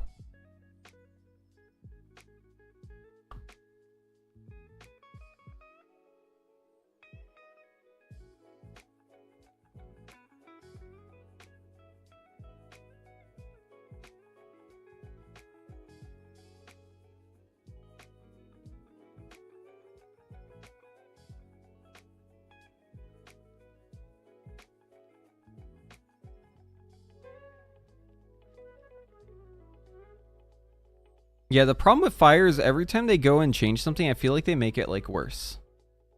It's kind of the same issue with Arcane. And at this point, it's just kind of like a jumbled mess. It's still probably the best feeling spec though for Mage. Dang it, yeah, I accidentally glide all the time while watching your raid testing VOD. I realized it might be an issue. That sucks. Non-evoker direct ear is pretty cool. Yeah. Listen, I liked it a lot as Arcane, and Glide is insane with Arcane missiles. Glide would be insane with Mage too. It's just, it's so fucking sad that you can't glide as a keybind instead of having it be on the spacebar. Because you can bind Glide to a keybind, but that doesn't remove it from the spacebar. And if only that functionality just like existed, where you could just take it off of the spacebar, it would actually be so sick. But because you can't do that, it's just, it's over. It's like such a arbitrary thing. But it sucks that, you know, you can't fix it. Feel like I'm down on the Mage hype since the change to Arcane mid-season, Season 1. Any chances feeling better in Season 2? So Arcane is currently undergoing... I guess the best way to describe Arcane's problem right now is it's like having kind of a crisis. It's having an Arcane Barrage crisis. Like, at this point, Okay, so to understand why Arcane is in the situation it is, you have to first understand how we got here. So it all started with double dipping being like a thing, right? And like everything was pretty great. They made some changes. They made the rotation actually really solid and it felt really good to play.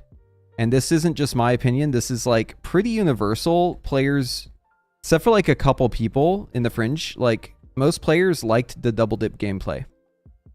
Because it was fun and interesting, and because it meant that like your barrage had like specific timings that you had to use it at, and there was a cost to using it. So like it led to some really interesting gameplay decisions because, you know, dumping on barrage came at a cost, right? Like you had to build up your charges again, but it was worth it in some cases. So it was like kind of fun, and you had to actually think about like what you're doing.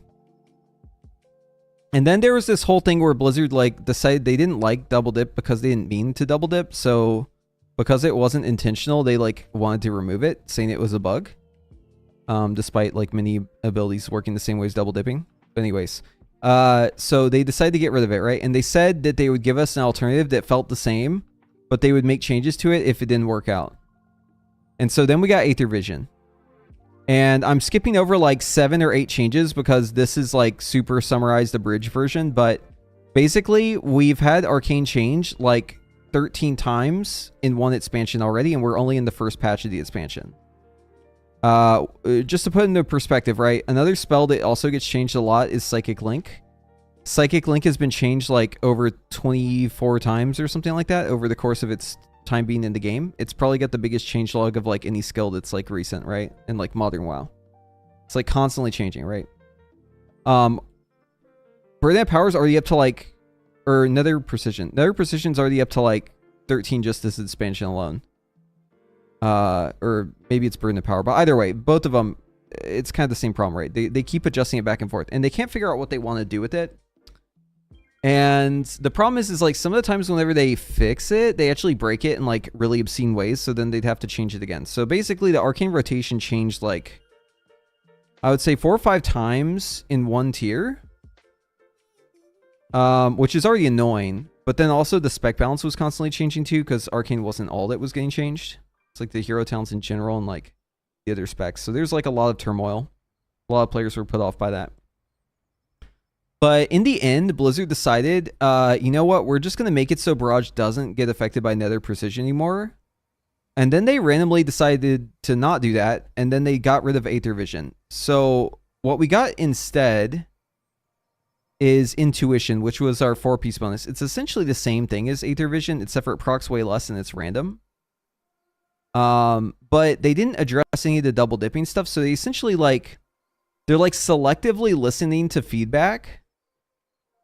But the thing is the rotation doesn't work the way it is right now. It just doesn't work. And everything that they say that they're trying to accomplish, they actually do the opposite with Arcane. Like they say they're trying to like make it so Barrage has like less things that you have to worry about with it. But like the changes that they make, because they don't really understand what they're doing fully, they end up making it more complex instead of less complex. Because essentially whenever you're looking at Barrage and like the cost of using Barrage, there's like a point at which it becomes like worth it, right? Where like the damage per time spent like ends up being better than your normal rotation. And the other benefits from like Arcane Tempo and from the mana return and like other stuff, even without Cleave, like it reaches what we call a saturation point, where basically it gets to be good enough where it's worth pressing, right? So the problem is whenever you keep watering it down and you remove modifiers that make for obvious saturation points, it actually makes it more complex, because then you have to look at more buffs to decide whether or not it's time to Barrage, right? So in their quest to try and make it more simple, they actually made it like way more complicated in like 5 different ways, but they kept changing course, right?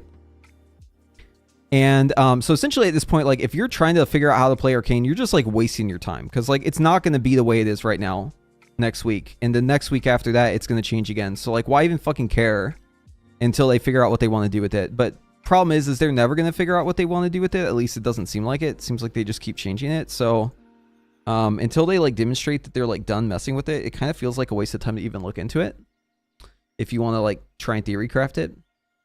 It's a fun exercise if you like, you know, solving a puzzle every day.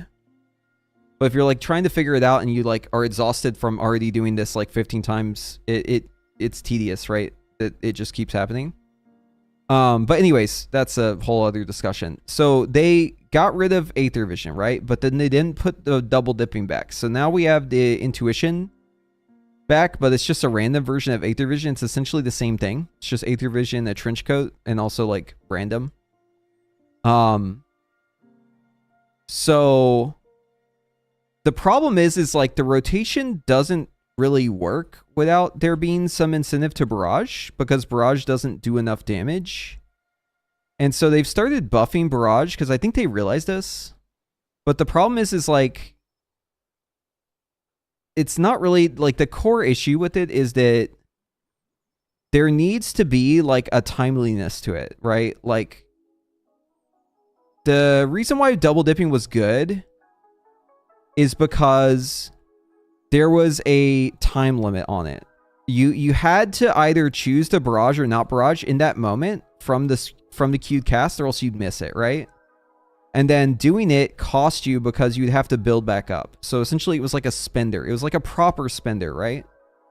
So if you remove this aspect of it, a lot of the gameplay that's interesting kind of falls through the floor, because you know, it isn't just that like you're choosing the barrage. It isn't just a buff that you have ready for it. It isn't just like what you get out of the damage and the mana and the buffs that you get from it, like through tempo and stuff like that. It's also the fact that like you had to do it in that moment or else you lost it, right?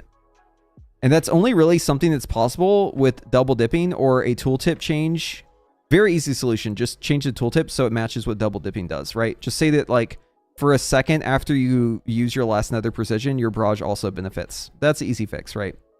For some reason, they just like don't want to do this. And again, they're like selectively listening to feedback. So essentially what's happening is they're doing things that people say they want, but they're doing them in such a wrong way that like it's making it worse. There's an analogy I like to use for this. My wife got me starting saying this. They're burning the tortilla, right? Like if you grew up in like a household that like use tortillas often, like you gotta warm the tortillas right on the stove, and it's very easy to do. So if you're told to like warm up the tortillas and then you burn them, like you have to kind of go out of your way to fuck it up, right? You're fucking it up on purpose so that you don't have to warm them in the future, so that no one trusts you to warm the tortillas in the future. So you're basically like intentionally like doing it wrong. So you can say like, oh, you asked me to warm the tortillas. That's what I did. But it's like, no, you burnt them. Like you did this on purpose, right? Like you're just trying to like, malicious compliance, right? It's like that. So that's kind of like my thought on this, and it may not be like completely intentional, but that's how it comes across to me, is like they seem to listen to things but then do them in a way that like doesn't make sense. It just like defies logic, so that they're like, oh well, we did what you asked. Yeah, we got rid of Aether Vision, guys. That's what you wanted, right? Oh, the player community isn't happy with it. I guess we just can't please them. They just, they said to get rid of Aether Vision. We got rid of Aether Vision. They're still unhappy about it, so I guess we just give up. We can't make these people happy. Nothing will make them happy. But like the whole time we've been saying like, no, we need the double dip gameplay back. That's what we actually want. Removing Aether Vision is just part of that. If you just remove Aether Vision, you don't change anything else, you aren't like really fixing it. You're just like making it worse. So again, I don't think that there's any malice involved, but I think it comes down more to just like refusing to acknowledge that the double dipping gameplay was better. I mean, like everyone knows this who plays Arcane, right? Like we all know this. Like we've all played it, right? Like if you played Arcane, like you know that the double dipping gameplay was better. It's like, it's a matter of perception, and there's like, obviously there's, people can feel differently about it, right? Because it's, you can't like gauge better or worse. But I'm just saying like everyone kind of agrees on this. So like it's basically a fact that it's better. Like, if you were to poll, like, 100 Arcane Mage players, I think you'd probably get, like, 99% people saying it was better. So even though it's subjective, like, it kind of isn't subjective. Like, it is actually better. Like, pretty much everyone agrees on this, except for the people who are designing it.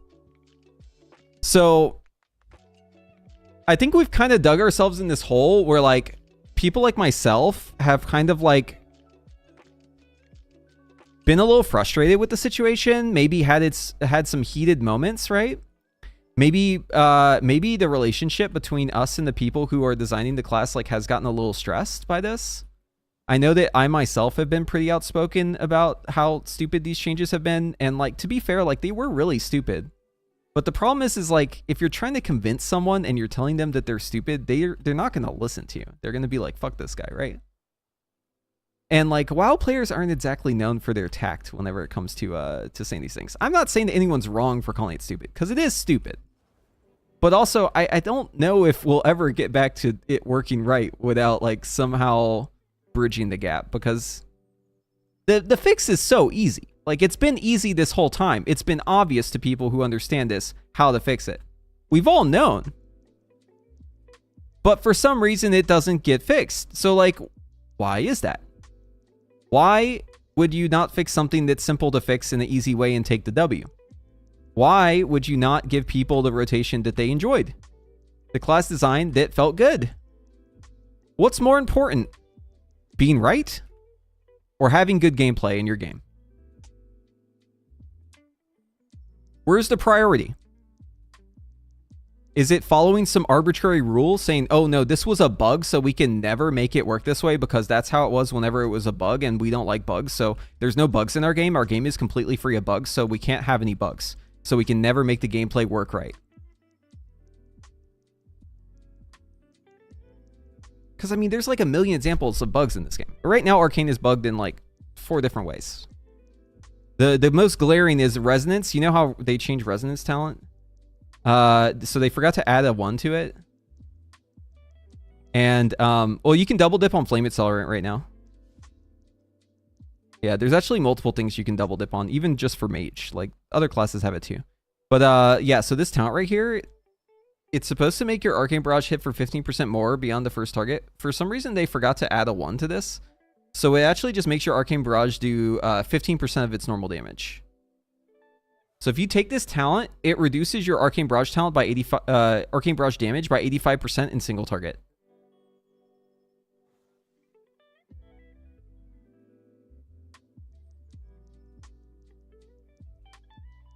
They said in the patch notes they're bringing back double dip.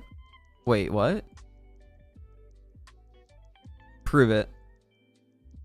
When they say that.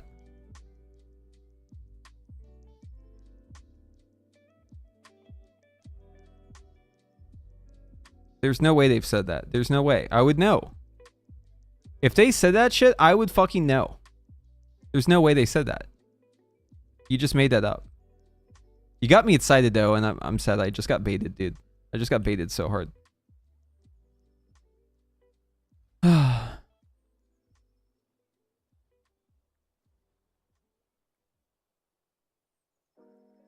Yeah, I mean... Yeah, no. So the way that they worded it, it did seem like they were doing like a good change. I won't deny it. It did read like it was a good thing. But then everyone's celebrating Aether Vision being gone, and I'm just over here in the corner like, guys, it doesn't matter unless they fix the problem. They can remove Aether Vision and people will celebrate, but they don't even know what they're celebrating because, like, it isn't better now. It's actually worse. Believe it or not, it's actually worse without Aether Vision. Like, this was not a good change in any way. Like, you should not celebrate them removing Aether Vision because it actually didn't do anything. In fact, it just made it worse. So, it's not a good change.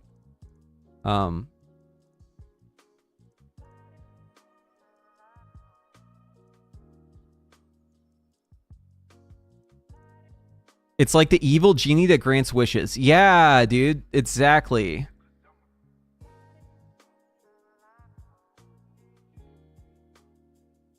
It's such an easy fix as well. Just make NP linger for 0.5 seconds. Yep. And just include it on the tooltip. I've never played Mage competitively. I still thought removing the double dipping was really strange since they didn't remove the countless similar interactions for other specs and classes. Yeah, exactly. It just got singled out for some reason.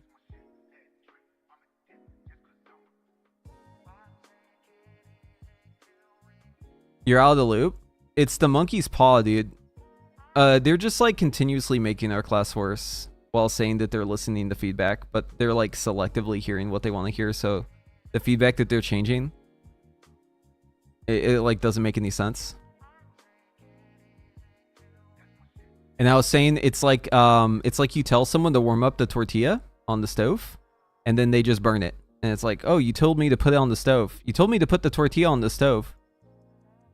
That's what you told me to do. You said you want me to put the tortilla on the stove. Here's the tortilla. It's fucking burnt to a crisp. It's like, no, like, the fuck you mean you put it on the stove? Like, you warm it up. You don't burn it.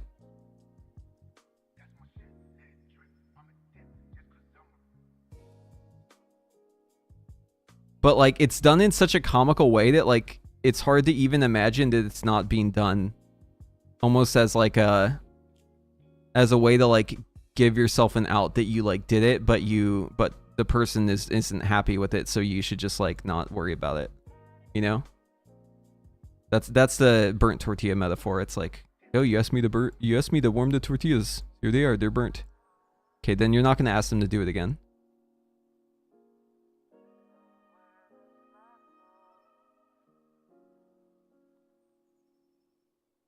Yeah, what's up, Trash Lemon? But yeah, you know what it also reminds me of?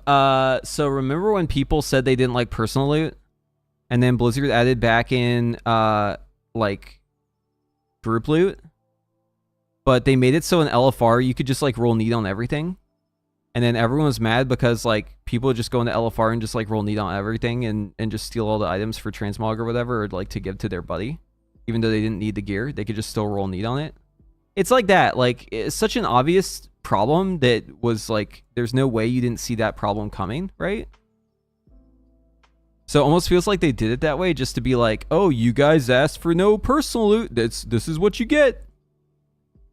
Like, you know what I mean? Like, it's so obvious that was going to be the problem.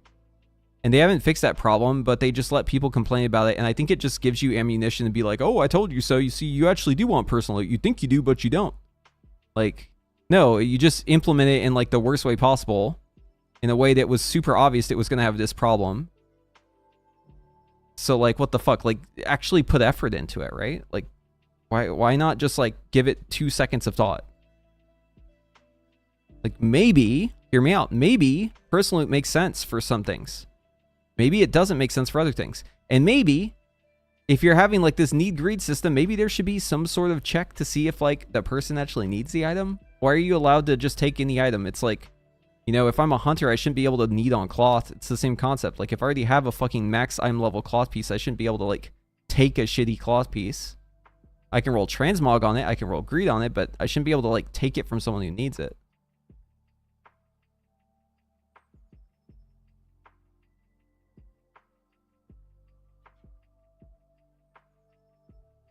Yeah, corruption. Miscorruption. Stuff like that obviously should be an exception, right? But this is the thing, right? Like, you just have to think about the cases for it. You just have to, like, and listen to the feedback, and not in the way where it's like you're listening for how to, like, do it in a way that's still compliant, but also undermines the initial ask. Like, doing it in a way that, like, makes sense.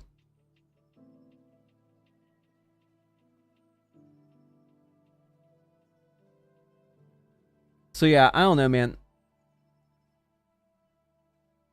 Yeah, I mean, it's possible they aren't doing it on purpose, but, like, that, honestly, like, that's kind of worse, isn't it?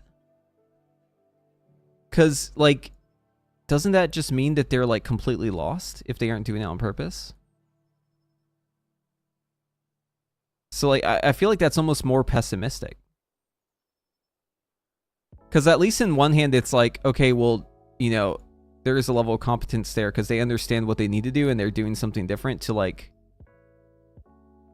to just, like, try and do it their own way. Or to, you know, if you're taking it from the malicious standpoint, so, like, say that they made an effort. But then if it's like they aren't doing it on purpose, then it's like, oh shit. Well, that's not good. That's really not good.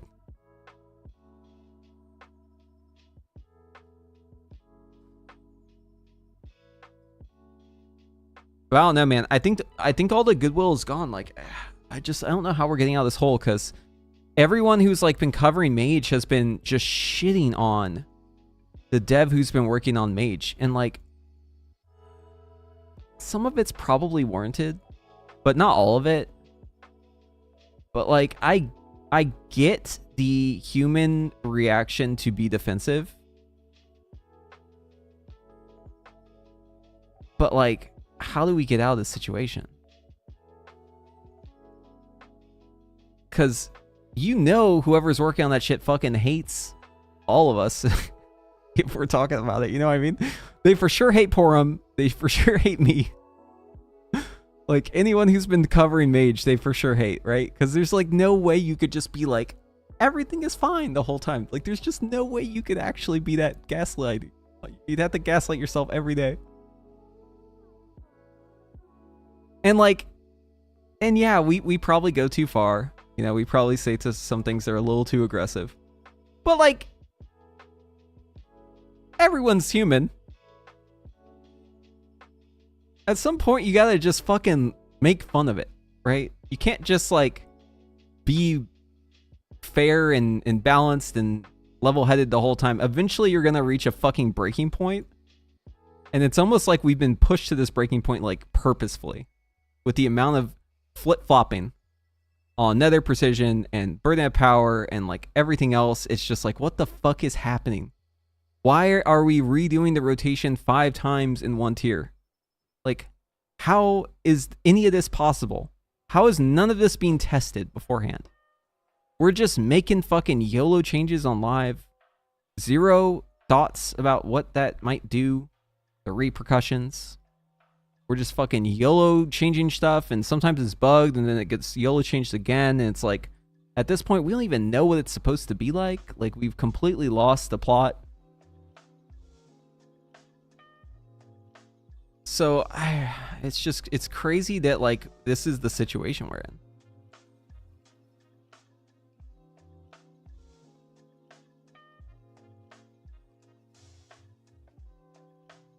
You know what? I actually figured out. Here's the solution. We get pirate software back on the Blizzard team, and he'll just fix everything.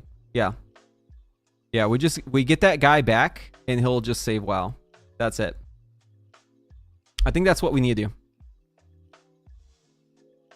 Get pirate software to be the Mage dev. He will fix all the problems. Since he has such a good understanding of Mage, and then we'll be in a good place again.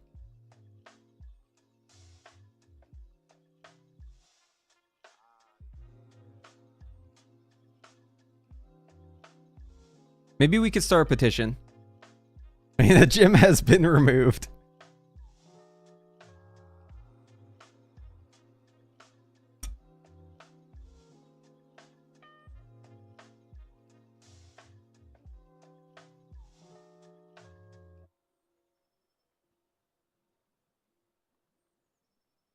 It kind of feels like they just stumble into super fun unintended gameplay and then always try to make it intended gameplay match, but it's always way worse. Yeah.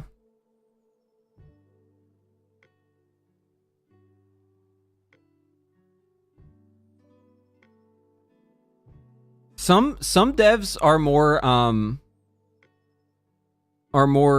public and receptive and interact more than others. Like, some of them will like post in Discord, some will lurk, some will just like completely cut it off. It's like, I do have some empathy for the people doing this, because like, I know how it can be from like the standpoint of like just having everyone fucking clown on your ass. Been there. So like, I get it that some of them don't want that to be part of their life, so they like aren't public at all. They just like don't want to even fucking worry about it. It's just like a day job kind of thing. But like, where's like, who's doing like the oversight? Like, why is this happening? Like, there's gotta be like someone who's looking at the amount of times that burden power has changed and thinking like, maybe this isn't good? Like, all the players seem to be saying the same thing. Like, they're all really annoyed with this. Like, are we sure that you're doing a good job? Because, like, you don't even have to do a good job. You just have to do, like, an okay job. Or you just have to, like, not do a really bad job. But, like, do they even know if a bad job's being done? How would you not know if you're paying attention? I don't know, man. These are the kind of thoughts that keep me up at night.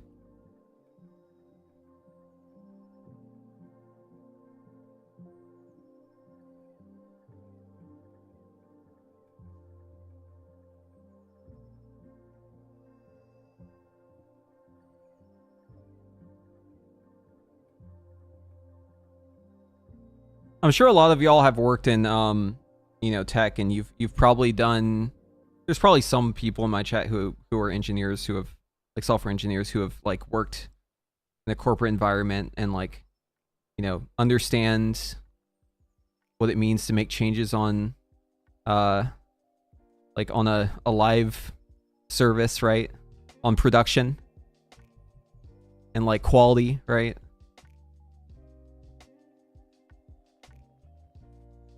I feel like the amount of, like, bugs that get through to, like, retail and then they have to be hotfixed, it's just crazy at this point that we've just accepted that, like, retail is just, like, production retail is actually just, like, constant PTR. Like, it's just constant bugs and constant bug fixes. There's, like, no... I feel like it's never caught. Like, stuff isn't caught beforehand. And you know, maybe it's just, like, that the engine's, like, ancient. Maybe that's the reason why, but I don't know. I feel like it's also perhaps due to manpower. I mean, we had, like, giga fucking layoffs, right?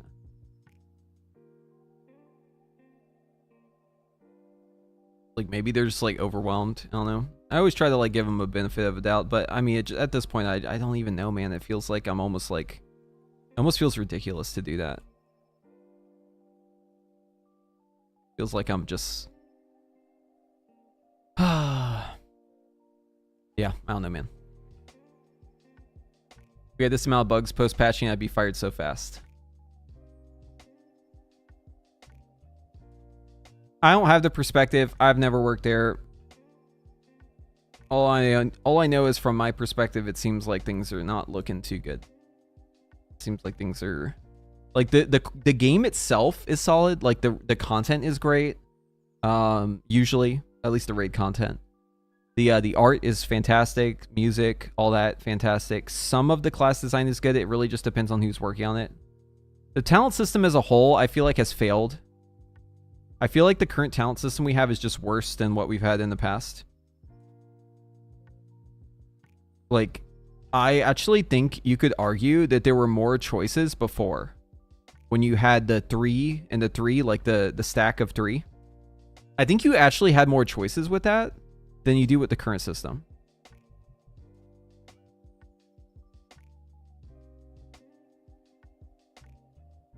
Because this system that we got, like, it requires balance for it to be a good system. And, like, if things aren't balanced, so, like, you know, this talent, for instance, like, there's just, like, no world where you would ever pick this talent. Right? And we can go to, like, any spec and immediately start pointing out, like, talents that, like, you would just never play. And, like, some of them are worse than others. But, like, for instance, like this one, right? This is hilarious. This choice between amplification and reverberate, like, that's not a choice. All these talents down here that just, like, don't get play. Like, huh? Yeah, every class has this. Well, that's what I'm saying. That's the problem. That's why I'm saying it's not just the mage talents that are bad. It's, like, the talent system is bad. But, like, some classes are worse than others. Evoker probably has the worst of it. Like, Devastation. It probably has the worst tree of, like, any class that I've seen. There might be a worse one that I'm not aware of. Like, some of them are bad in, like, other ways. Like, for instance, Shadow Priest has to, like, give up a defensive to, like, get its interrupt. Like, that feels kind of bad, right? But I'm not talking about that. I'm talking about, like, talents that are just fucking dead. And have been dead. And will be dead. And just, like, there's just no case where you'd ever play them, ever. And it's not even like they're slightly behind, it's like they're just like not playable. Like half their fucking tree is that shit.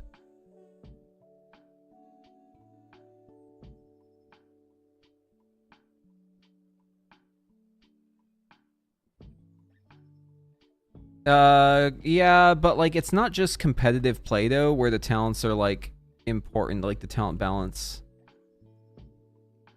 Because like you have to think about it like this, right? They're just worse. And you could say, oh, well, you can just choose to play the bad talents. No one is stopping you from choosing. And you have the choice, and there's so much choice. The choice has to be meaningful. That's the other part of it. So if there's not balance between two of them, even if there is technically a choice, it's not a meaningful choice because there's no world where one is better than the other. There has to be a case for a talent for it to be a choice, right? If you're intentionally trolling your talents because you just like the way that some of these work, that's fine. But the system has failed in that case too.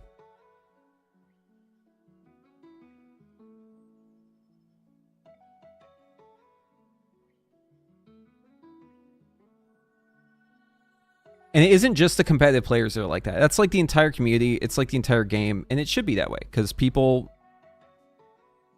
I mean, it's a game about performance. Like, in every aspect. Can you kill the mob? Can you complete the dungeon time? Can you kill the raid boss? You're fighting against the computer. And your character's power is immensely important. It's what everything is based on in this game. The entire gameplay loop relies on your character's power. And increasing that power, and one way to optimize your character's power is through the systems in the game, like talents. So having such severe imbalance between the talents means that the talent system isn't really doing its job if its job is to give you choice. Some classes have it worse than others. Some actually have pretty good choices. But I feel like for a lot of classes, they would actually have more choices if we were back to the old system, because it would be easier for them to balance them. Here's another example, okay? Meaningful choice, right? This talent right here. Inspired intellect. Okay, so the choice here is between two talents. One of them has friction. One of them is RNG. It can be frustrating. But it can also be interesting and fun. Time anomaly. Randomly get buffs, right? RNG. Basically, it happens or it doesn't. Sometimes it's useful. Sometimes it's not. For people who don't want RNG, you have this other option, Inspired Intellect. That's the assumption, right? Like, the choice here is between RNG or stability. Now, here's the problem. This talent is never better in any case whatsoever, and it's so far off that there is no world where you would ever pick it. You would never even consider to pick it. Okay? Now, that would be fine if, like, it was... if it was like not explicitly stated that this would not be the case, right? This is a great example because we actually have understanding of what this talent was supposed to be, right? It's not just me assuming. I can point it out. Here we go. Here's the actual blue post on this. In general, we're happy with the gameplay around Time Anomaly. We feel that the randomness it provides can create some fun and frustrating moments across pulls to help add texture to the mage experience. An outlier here is for Frost Mage, which across all 3 respects has the weakest bonus by a decent margin. We've changed Time Anomaly to grant Brain Freeze instead of Fingers of Frost, yada yada. For mages who want to opt out of the randomness of Time Anomaly, we're adding a new talent, Inspired Intellect, which will provide a flat increase bonus to your int. We'd like Inspired Intellect tuning to hit the expected value of Time Anomaly across a reasonable amount of pulls. And then here's the most important part here. And we will make adjustments to get it there if necessary. Guys, this is a talent that no one is picking and no one has picked. And this post is marked from May 29th. And it has been dead this whole time. No one is picking this talent. So, what is the point of talents in this game if not to give you choices? That's the whole point, right? You get to choose your character, you get to, you know, play a certain playstyle.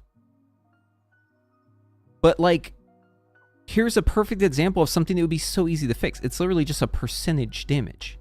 It just gives you int. It's just spell damage, right?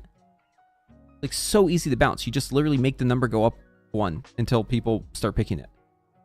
But they can't even balance this. And it's singled out here. It's singled out.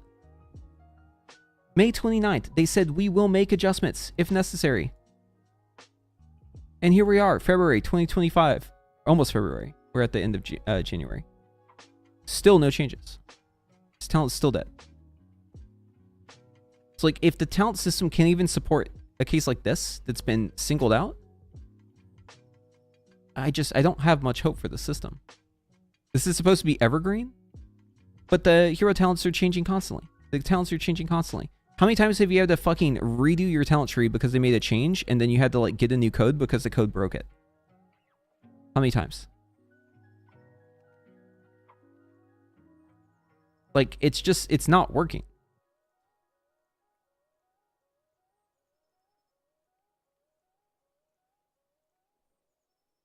If it was close, people would still be picking the slightly better one? No, not necessarily. If that was true, then you wouldn't see people playing different specs that are all close, right? Because it's the same idea. On your character, you could play a best spec. But the thing is like, there is no best spec for every situation unless the balance is really bad, right? So there actually would be a lot of cases to play Inspired or Intellect. You would play it in any case where you have damage that's required at a certain point.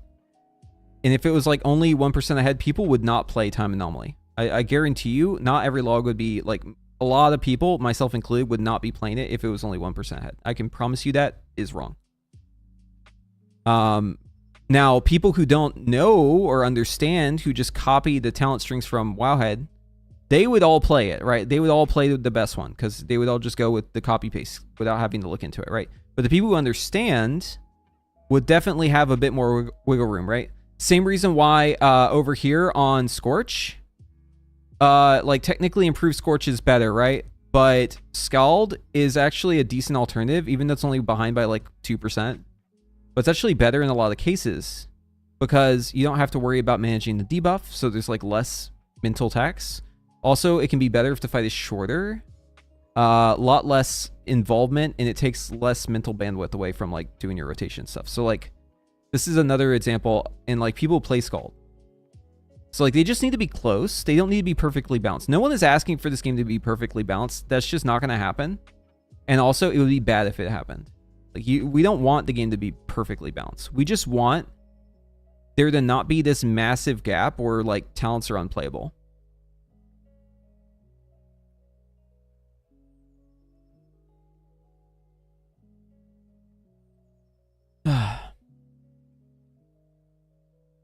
Just give me Inspired Intellect buffs, dude. I just want to be free of Time Anomaly. That'd be great. If SF was close to FF, I would never play FF. Yeah. Yeah, it's true for hero talents as well. Like anything where you're choosing a certain build versus another build. There are more talents, though, that are closer than people think. I do agree with that sentiment, but I still think that the balance across talents is like far too wide. Like some of the talents, they just like are obviously dead. Not even in the sense of like the tuning, but also like the design, right? Like there's like talents that are designed poorly that just like don't make sense for the spec. They were just like in your tree, or like fluff talents. Fire actually has like a decent amount of choice in its talent tree compared to a lot of other specs. There's like a lot of talents you move around. But like from playing dev, I can tell you like there's a lot of talents that are like actually fucking dead in the water. Like have been the whole expansion. A lot of the talents. It's got a terrible tree.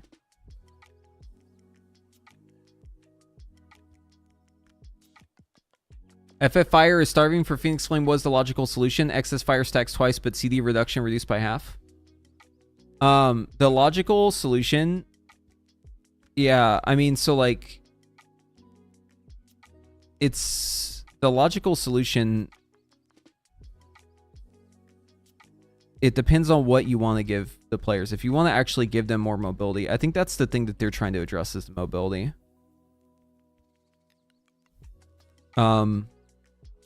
But But the way they're going about this is really bad because they made it so excess frost stacks twice now.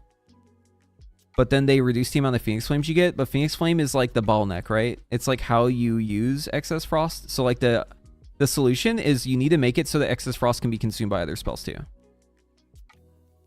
That's if they want to go that route, right? Like if they want to keep Phoenix Flame where it is, they need to make it so excess frost can be activated by some other spell as well.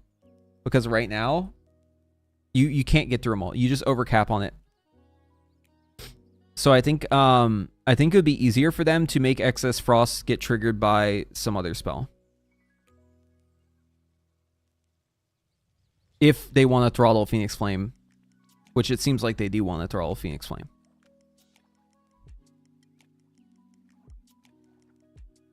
But like having the buff be tied to Phoenix Flame and then having Phoenix Flame have a cooldown that's like twice as long as how long it takes to get your excess frost is like kind of bad because it just means that you just waste like half your excess frost. Because you like can't use a Phoenix Flame on them because you just don't have a Phoenix Flame. I would prefer if we just like didn't have Phoenix Flame be like as long of a cooldown, just like let it be short, that's fine. But yeah, if they want to keep it a long cooldown, they need to like address excess frost. The easy solution would have been to add 2 stacks of excess fire, but instead they just made it so excess frost now is just like the bottleneck. So it hasn't like really fixed the problem. It's actually just made it kind of worse, which is I guess the story of Mage and the War Within. We started with such a good design for so many different specs, and now we've just been like slowly making it worse over the course of the expansion. It's kind of weird. It's kind of like we're balancing in the wrong direction in a lot of ways.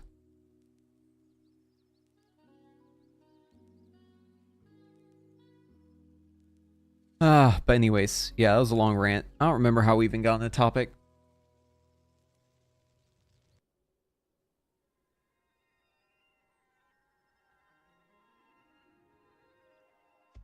It's happening because I came to this class from Shadow Priest. Sorry.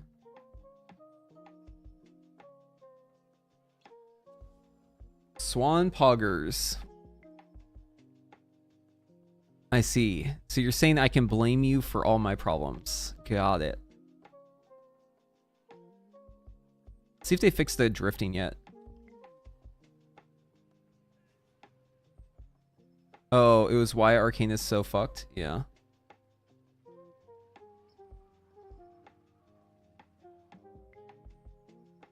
To answer why Arcane is so fucked, you have to first answer the question, why is everything so fucked? Like, look at this. My car is turning without touching it. It's still bug. This bug is still in the game. Anytime you get into the car, your controls just get fucking frozen. And it just like, it bugs out like this. And then you can't stop turning. And then if you dismount, your character is bugged like this too, which is actually hilarious. So I'm permanently turning now.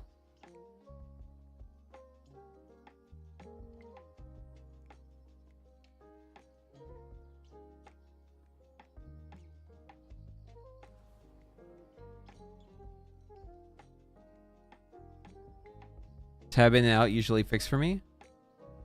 How am I supposed to do that while I'm driving? Because like that's the problem is I want to do it while I'm driving so I can drift, dude. But like then my camera gets stuck and then it fucks up my drifting. I'm trying to be the drift king, dude. How can I be the drift king if my controls get stuck?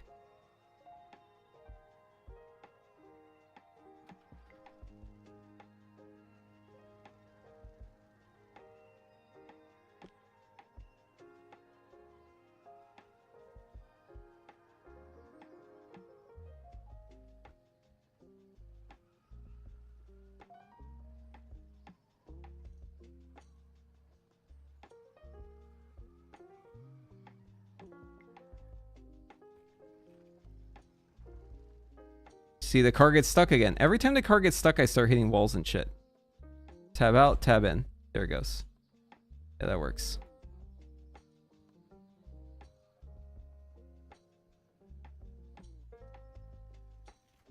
It's already drifting, dude.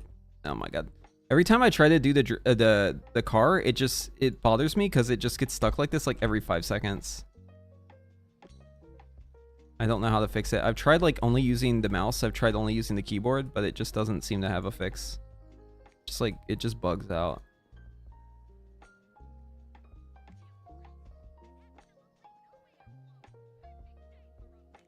How bad is SF Fire on Ansrac? I think SF Fire is probably pretty not good on that fight. I think you should definitely play Frostfire on it.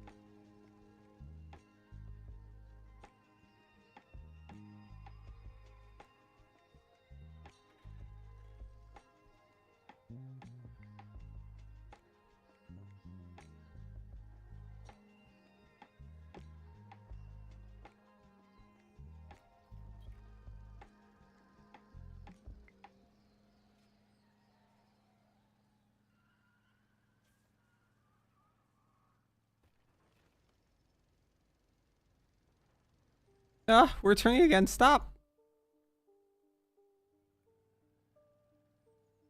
God, it fucks up your control so much whenever you can't control the vehicle. Imagine you're driving your car and there's a fucking gremlin that just like grabs your steering wheel and starts yanking it all the way to the left or right. That's what's like plain drive. There's just like a gremlin in the car with you that just like yanks your fucking steering wheel.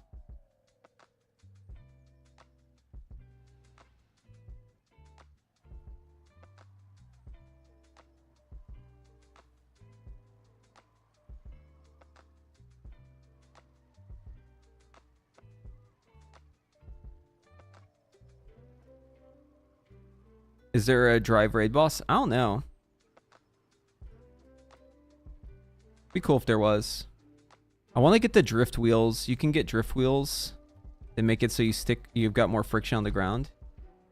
Like that would be pretty cool. I think you have to collect the parts from like, or it's like an engineer recipe. I think it's Renown actually. Then you get those wheels.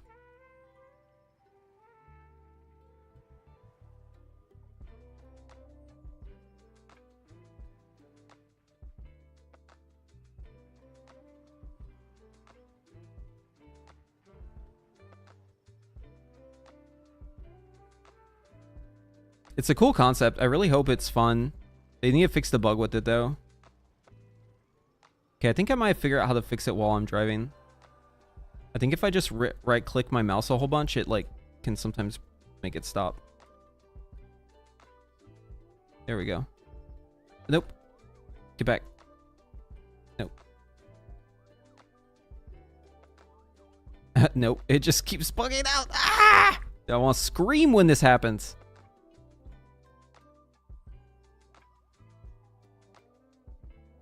Holy fuck, dude, the gremlin needs to leave my controls alone. Gremlin, stop! My character's just drunk or something, I guess. I don't know. Yeah, the car is fucking haunted, dude.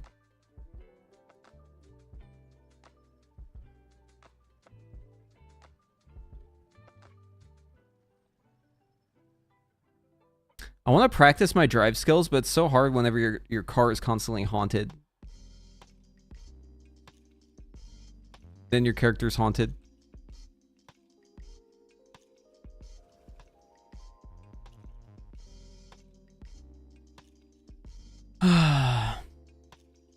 Everything is so fucked because WoW is controlled by suits whose goals min-maxing profit and engagement over everything.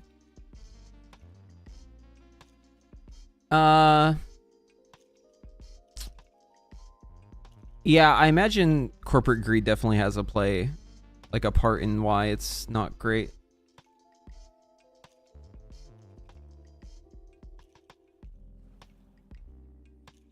So what you're saying is that capitalism is ruining World of Warcraft? Because if you were saying that, I would probably agree.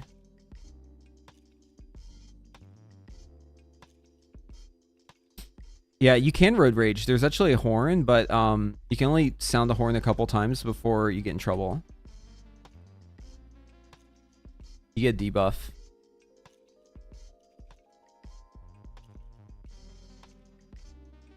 See.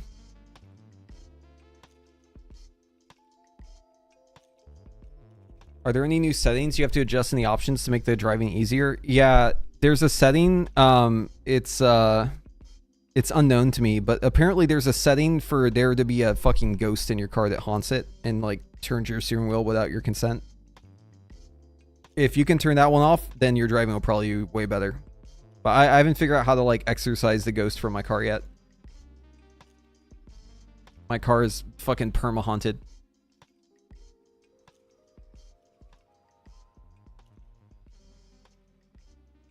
I want the drift wheel so I can drift around stuff like this. That'd be so cool.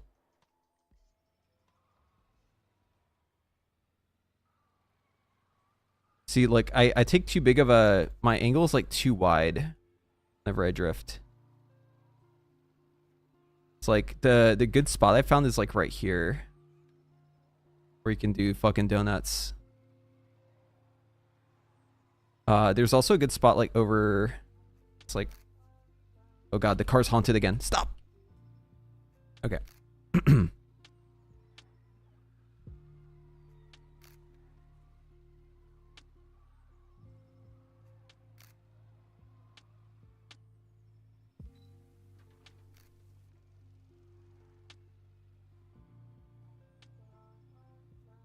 Car's haunted again. We have to suss out the demons by pressing the arrow keys. That makes it fix.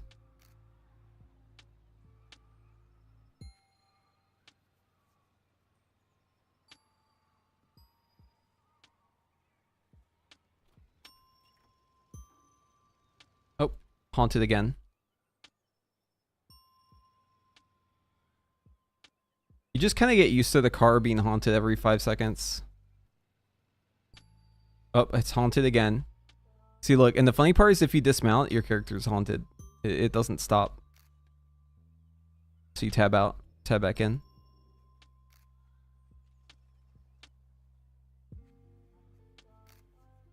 And all it takes is 1 second in the car for it to be haunted again. See that?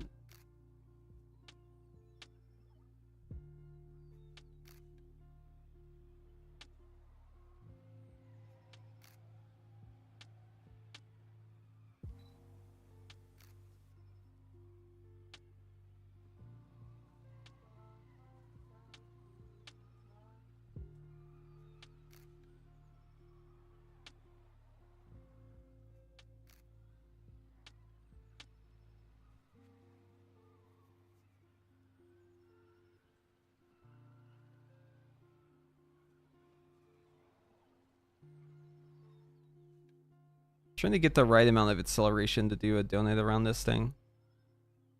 It's hard whenever the car keeps wanting to be haunted.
I think I'm starting to understand how to control whenever it's spinning like that.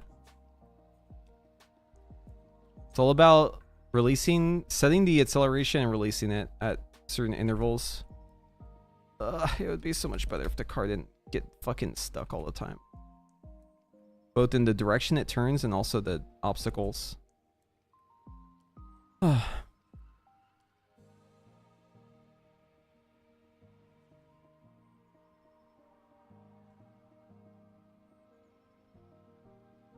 It's stuck again.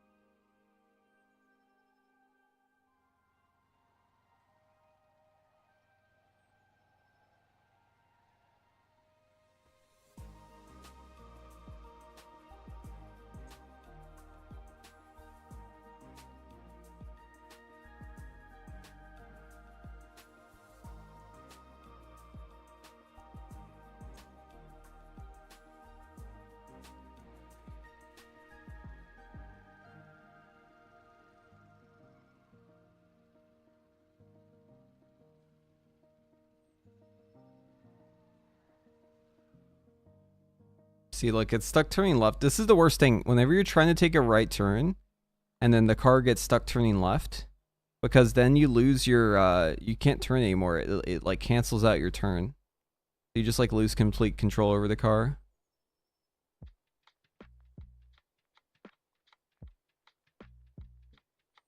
Skill Commander is what Dev is going to be right now, because they nerfed the fuck out of Flame Shaper, which is a good thing, I think. Was really surprised. What really surprised me was that Metzen was willing to be associated with Modern WoW. That doesn't surprise me. I think he probably wants to do right by it.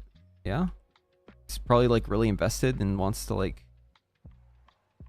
try to do good things, but I mean, it's when you're dealing with like such a big project, it's hard to like be in control of everything. But I think it makes sense to try and like intervene if you see your legacy is not really turning out as well as you expected. Like if things look like they're maybe going the wrong direction, you like want to fix it. Seems like completely normal to me.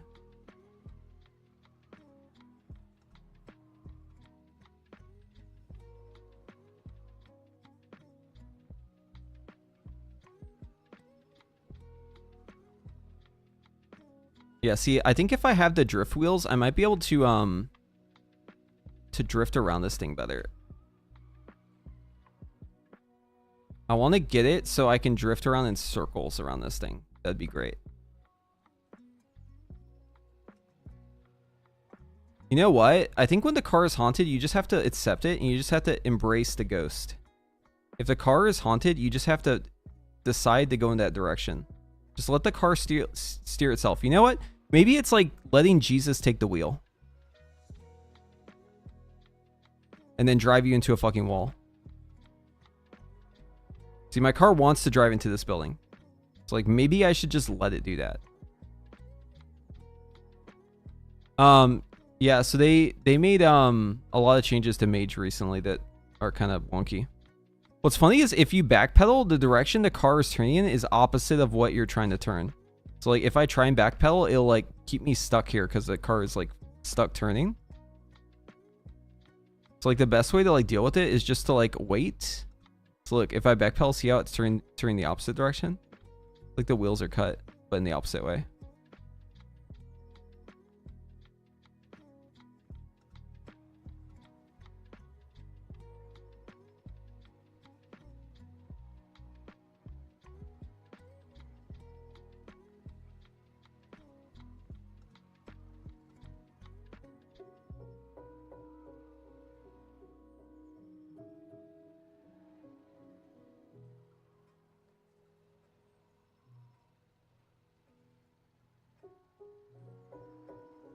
Quitting WoW is extremely refreshing. The game really is amazing, but it will destroy your soul if you obsess over the minutia. Yeah. It would be kind of nice, right, to just be more casual. Although I swear the people in my life who are the most negative about it are the people who like don't play it anymore. So I don't know. Maybe it has like a lasting effect. I heard if you dismount at the right time, you can auto run backwards. Yeah, I've heard this too. Because the way it breaks your character, it carries over to your character, right? So like, there's clearly something like very wrong with how the drive mechanics work. It's getting your direction stuck to the point where your character is stuck after you dismount. Right, like that's kind of crazy. It's that broken.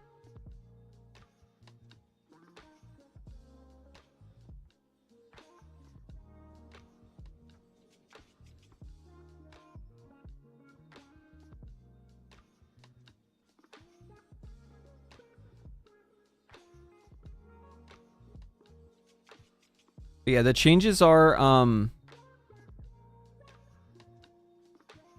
they made Phoenix Flame like way longer cooldown. Nerfed Frostfire for some reason. And Arcane had Aether Vision removed, but like not in the way you would expect. It's all kind of meh.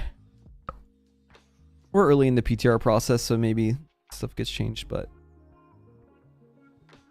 yeah, we're now down to 5 seconds on excess fire. 3 seconds on excess frost, which used to be 10 seconds.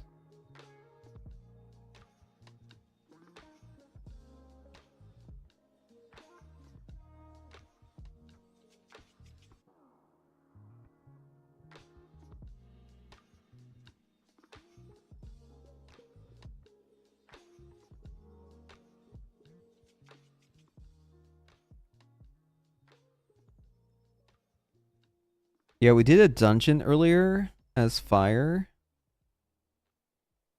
Shaman was really good. Shaman did a lot of damage in that key. I wouldn't say the fire was terrible. It was like okay. Shaman was just really good. Mythic plus tune's always a meme though.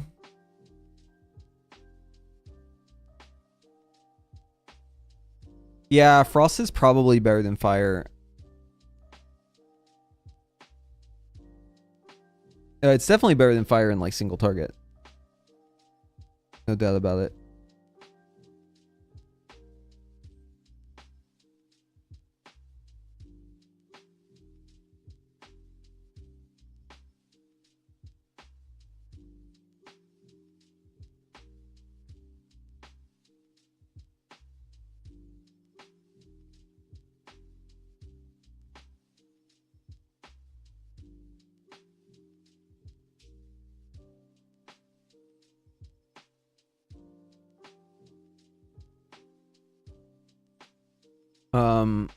Yeah, so ignore the pre and post. I didn't program this correctly, but like what we're looking at right now is probably like something kind of like this. Like Frost looks like it's about about like 10 to 11% better than Fire single target. I haven't gotten around to like figuring out Arcane on here. It's pretty bare bones. It's like way below her, but I don't know if that's not right. It's not right. I can tell you that. It's not right. All I did for the Arcane one is I took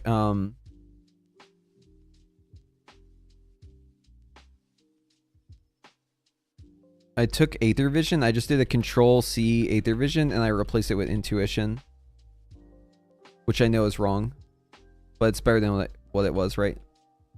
Because we didn't have Aether. So like you have like funny instances like this, right, where it says if Intuition or Intuition, right? Because I just control. I basically did what Blizzard did. They took Aether Vision and they did Control, or they did Find and Replace. And then they replaced Intuition, or replaced Aether Vision with Intuition. So that's what I did. I was just copying them. So I know it's like probably super wrong. I haven't actually looked through all the logic here.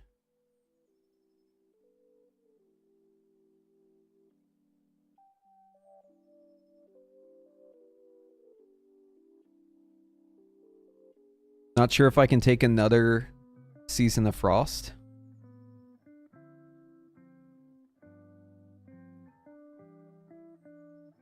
Yeah, I'm not a big fan of Frost right now.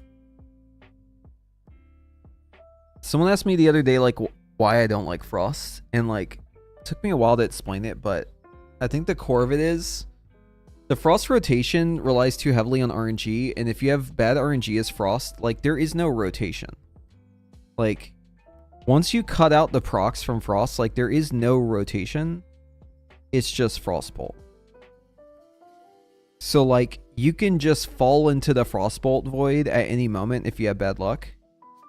And, like, if you have bad luck, it's hard to crawl out of the Frostbolt void. But if you have, like, good luck, you can, like, snowball that luck and get even more frozen orbs, get more Spellfrost teachings, get more frozen orbs, and it just, like, is the snowball effect of like having, like, insane luck. But if you have bad luck, it's like the opposite. You, like, snowball down. And, like, I don't mind it's RNG, because, like, the RNG doesn't bother me too much. What I don't like is that the gameplay is RNG. It's not just a number you do at the end. It's also, like, the way the character plays and your mobility and, like, everything about your potential. And it feels like so Gamba to me. I just hate it. I hate how Gamba it feels.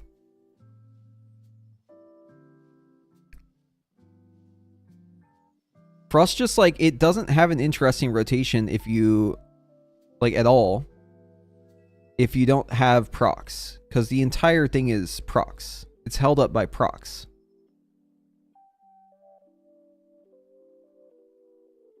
So you take the procs out and the whole thing just, like, explodes.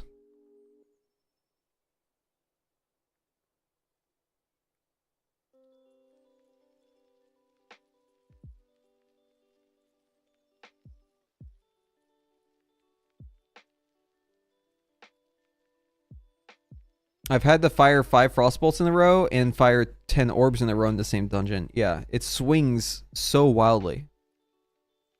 There's just, like, no world where frozen orbs should randomly reset. That is, like, such a bad fucking idea. Like, they should not let frozen orb randomly reset. Because the way to think about it, right? The frozen orb cooldown, unless you take the blizzard talents, is a minute. You basically never have it actually last a minute on the cooldown. The base cooldown of it is, like, too long compared to the proc, because the proc just randomly gives it to you. If you ever have an instance where you actually have to wait the full minute for a frozen orb, you're already so down bad. Like, that is, like, so abysmally bad. The difference between having luck and not having luck should not be this big. Like, they either need to, like, decrease the base cooldown of frozen orb. That way having the proc isn't as impactful. Or they need to make it so the proc is, like, less. It takes, you know, why doesn't it work like fucking Excess Fire, Excess Frost, where, like, it reduces the cooldown of your frozen orb? That, like, makes more sense. But they did it this way because for Arcane, they wanted it to be orb. And, like, Arcane orb shooting out randomly is, like, totally fine. But, like, frozen orb shooting out randomly is, like, kind of not good for the gameplay. So they give you the cooldown reduction, but, like, spell's cooldown is way too goddamn long for it to just give it to you for free. And it leads to just really frustrating gameplay.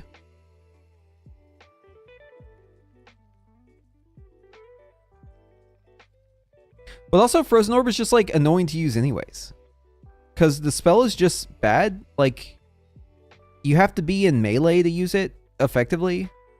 And you can't control where it goes. It just shoots out in front of you. If it hits a fucking critter, it just stops.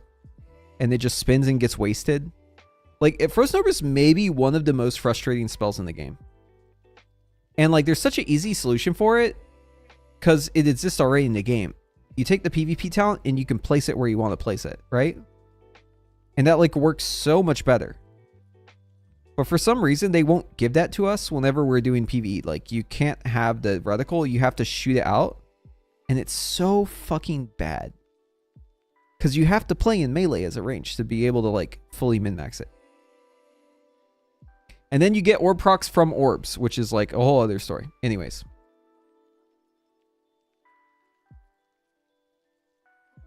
Yeah, fire has, like, very low variance. It's actually, like, amazing because, you know, it has so much crit and stuff. Like the variance is like very low. Like it actually feels really good to have like so low variance.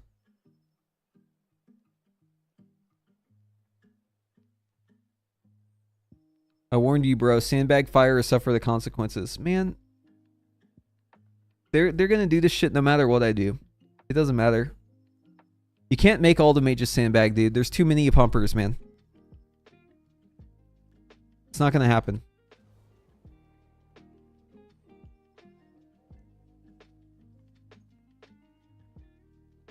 Maybe, well, so like the nice thing is, Arcane is like unplayable right now if you want to AoE, so like, it's like it's like self sandbagging. Because if you take resonance, it makes your arcane barrage damage 85% reduced. Because Blizzard forgot to add a 1 in the code. So instead of being 1.15, it's actually just 0.15. So it actually just reduces your damage by 85%. So like because of that, we like can't play it. So it's like self sandbagging. And maybe Blizzard will see that and they'll think, oh, they need to buff arcane barrage. Right? Oh, it's bad. We need to buff arcane barrage right here. Easy fix, dude. Easy fix. We don't talk about the bug until it's live, and then they've already buffed arcane barrage 1000%, and then they fix it, and then arcane to the moon, baby. Let's go.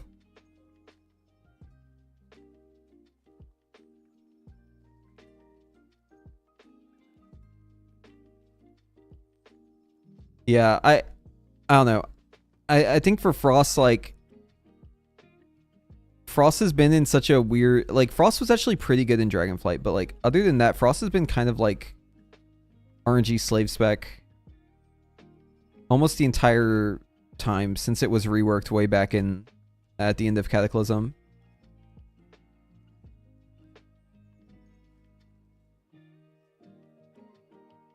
How's Fire looking in next season? EDM? Yeah, so it's like 10% behind Frost. Frost is probably the best. But like that'll change, I'm sure. It's like okay, I play it still. I find it to be really fun, and that's what I care about is like, is it fun? Because the balancing will change. But I will say it's like getting less fun with the, like they keep messing with Frostfire and it just keeps making it kind of worse.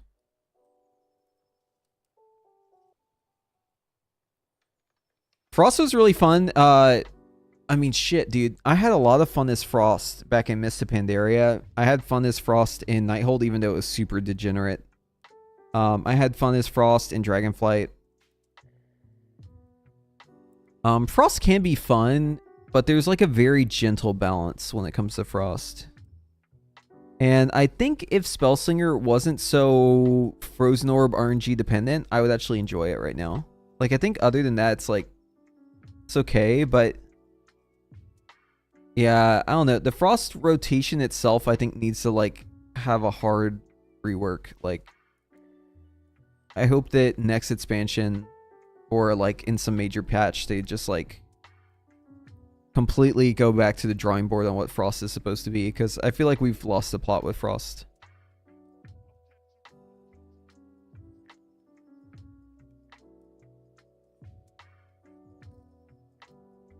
Like, it needs like drastic change, honestly. It's like, even if they fix the Frozen Orb thing, I think it's still like kind of not fun.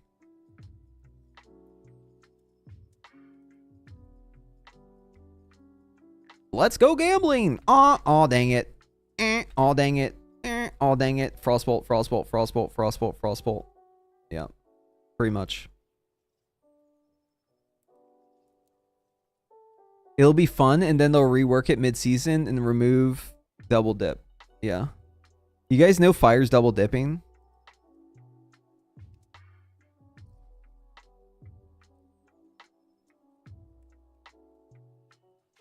Look, the cast time on my Frostfire Bolt with Flame Accelerant is 1 second, yeah? The cast time on my Pyroblast with Flame Accelerant is 1.7, yeah? Watch, if I do 2 Pyroblasts in a row, look, they're both 1.7. It's double dipping.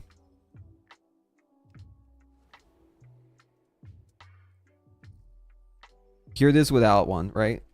Normal cast time 2.4.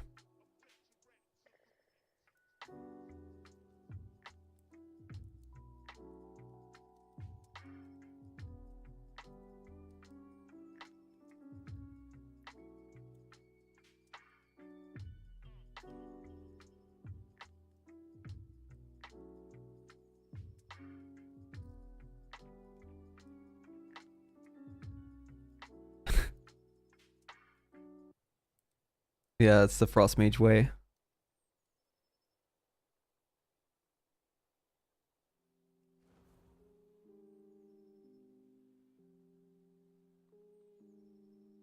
But yeah, this is the Flame Accelerant abuse. Always queue a second spell from your Flame Accelerant cast and you get two uses of it. The double dipping is just like built into it.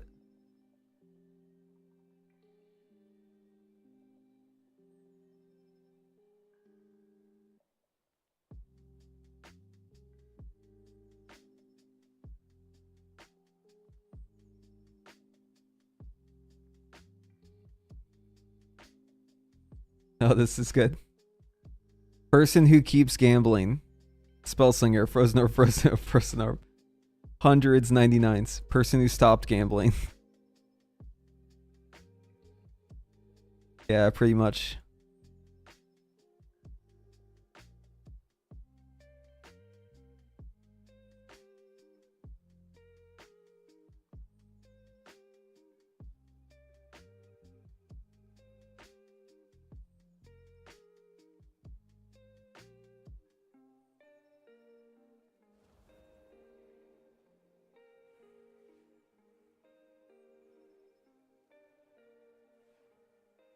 Well, maybe this week we get more news. Double dipping is just part of how the spell queue system netcode works, right? Yeah, like unless they go out of their way to fix it, like it's pretty much the default. Yeah. Like if an ability in the game works where it has a buff and you can queue another ability from it, it's gonna double dip unless Blizzard has like gone out of their way to fix it. So like there's many more cases of double dipping versus like not double dipping because it's just like the default. That's like, it's like the out of the box behavior. Like they have to go in and consciously fix it. And they haven't for like most abilities. Most abilities just work with double dipping. And whenever they add a new talent or ability, like it always double dips at first. Unless they like specifically try to fix that before making it live, which they never do. It always double dips.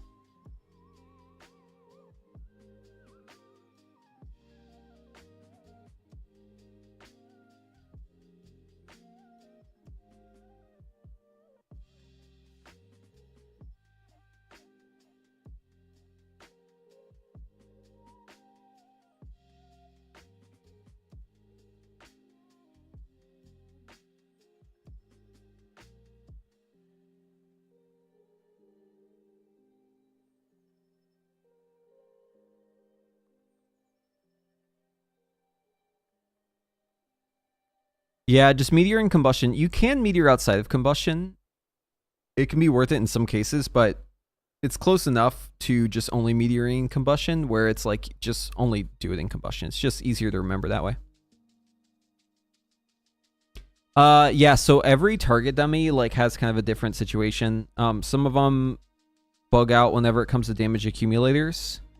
So the reason why target dummies are all fucking wonky is because the system that Blizzard uses to like balance things that aren't your level, if they're trying to like give you old content to hit, like faded seasons and stuff like that, like the scaling, the way it interacts with your character damage doesn't always, the math always doesn't always add up for damage accumulators like Touch the Magi, Ignite, anything that stores damage.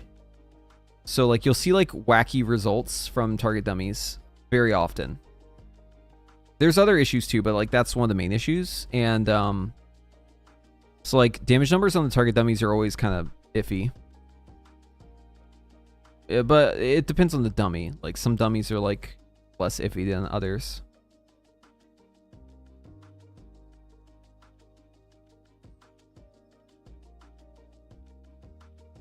What city is this? I always do my testing in Ironforge if I'm feeling like practicing, because Ironforge has like less lag and like the target dummies are like pretty good. But if you're Horde, Silvermoon's pretty good. I'll be right back. I'm gonna practice some Frost though. I need to learn Frost before testing tomorrow, so I'm gonna learn the new Frost real quick.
Okay, so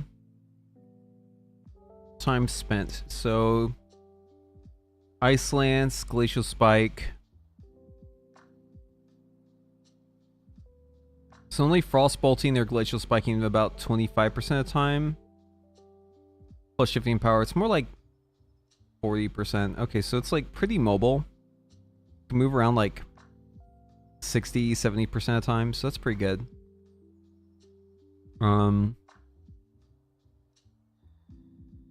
Most of your damage is coming from Glacial Spike and Ice Lance. The priority is Ice Lance if you Glacial Spiked and you have 1 Winter's Chill and you have Fingers of Frost and Icy Veins.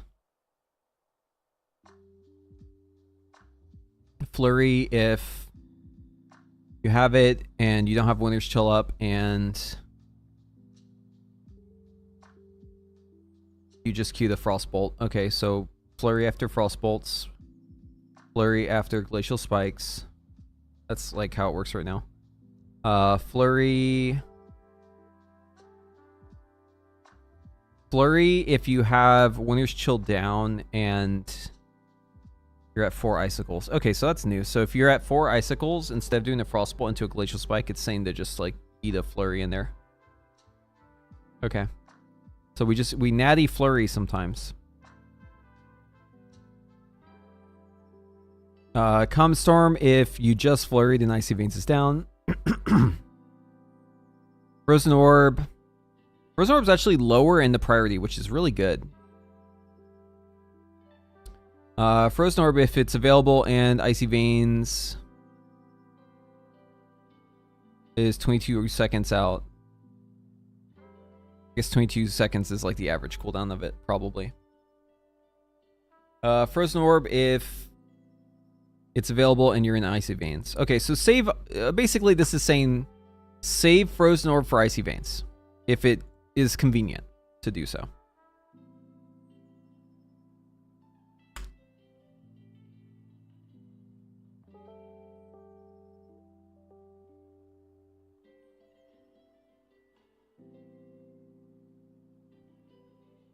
And then we have, okay, so there's no case where it's going to use Frozen Orb, like 22 seconds before Icy Veins. It has to be more than 22 seconds. Okay, Glacial Spike if you're at 5 Icicles and you have Flurry. Glacial Spike if you're at 5 Icicles and you have Winter's Chill. Glacial Spike if you have 5 Icicles and Flurry's cooldown will come up before the Glacial Spike finishes. So you always Glacial Spike with Flurry or Winter's Chill. Okay, so far, we know we want to get as many Ice Lances in there as possible. Cue the Ice Lance from the Glacial Spike if you have Fingers of Frost. We have cue the Flurry from the Frostbolt or the Glacial Spike. Use the Flurry on its own if you're at 4. Comet Storm if you just used Flurry and Icy Veins is down. Frozen Orb if your cooldown on Icy Veins is more than 22 seconds. Or if Icy Veins is up. Glacial Spike if you're at 5 Icicles and Flurry is available. Glacial Spike if you're at 5 Icicles and Winter's Chill is available. Glacial Spike if you're at 5 Icicles and your Flurry will become available by the time the Glacial Spike finishes. Ray of Frost if Winter's Chill's at 1. You don't have Fingers of Frost. We're not playing Ray, so we don't care about that. Shifting Power if Icy Veins cooldown is more than 10 seconds and you aren't capped on Flurry and you're either Bolt Slam, which we're not, or Icy Veins is down, or Icy Veins is more than 10 seconds. So don't use Shifting Power in the last 10 seconds of Icy Veins, is what this is saying. And you have over 10 seconds in the fight. That makes sense. Flurry if it's available, you don't have Winter's Chill, and you have Fingers of Frost. Oh, interesting. So if I have Fingers of Frost, I should just throw out the Flurry then, if it's up. Ice Lance if you have Fingers of Frost or if you have Winter's Chill. Okay, this is actually really simple.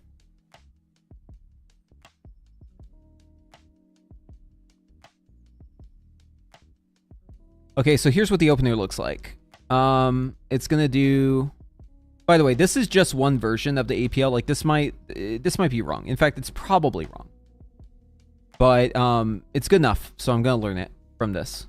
So Frostbolt in the Flurry with Icy Veins, use Frozen Orb, Ice Lance, Ice Lance, Ice Lance, Frozen Orb again because it reset. Glacial Spike in the Flurry, Ice Lance, Ice Lance, Ice Lance, Flurry, Frozen Orb, Glacial Spike. Ice Lance, Shifting Power. So it's Shifting Powering after it's used this Frozen Orb in this Flurry. So it's out of Flurry, or like it's not capped on Flurry. Frozen Orb's on cooldown. Icy Veins has a decent chunk left. Hold on one second.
Zing, thank you for the Twitch Prime. Thanks for letting me be your Prime guy.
Oh, I don't think I'm actually supposed to use Calm Storm and Icy Veins. Oops.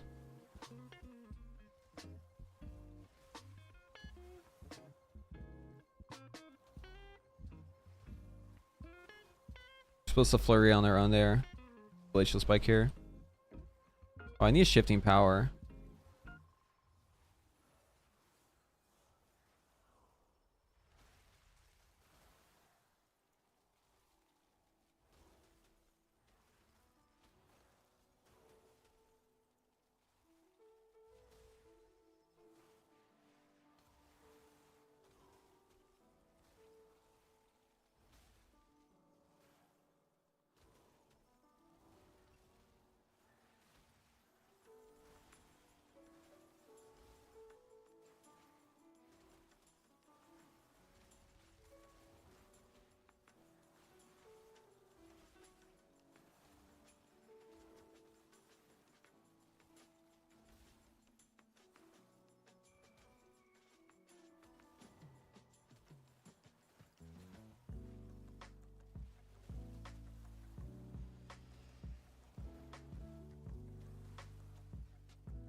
Bum. No, I'm just focused. I'm trying to think.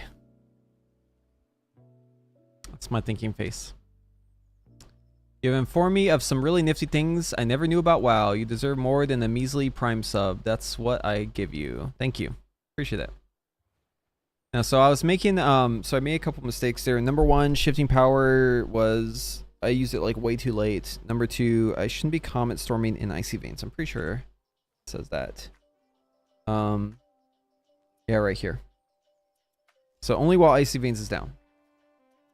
So yeah, we're gonna need to break that muscle memory. Also, okay, so the Ice Lance is actually the highest prio if we have Glacial Spike going and we have Fingers of Frost and Winter's Chill.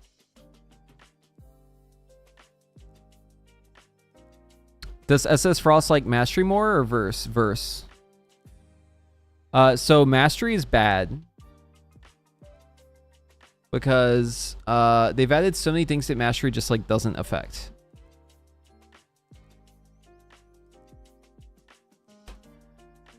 It's kind of the same problem for Arcane. They like keep adding stuff that like Mastery doesn't affect, so it just ends up being kind of bad.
Oh, we don't glacial spike here. Almost made a mistake. Yeah, you can definitely get stuck in a frostbolt rut still. Ugh. Don't like that. I don't like it. Seems like simple enough though. The big adjustment is just remembering that Glacial Spike always takes a Winter's Chill, but Fingers of Frost Ice Lance does not take a Winter's Chill. It's weird to like wrap your mind around that. So like if you have one Winter's Chill on the target and you're currently casting Glacial Spike,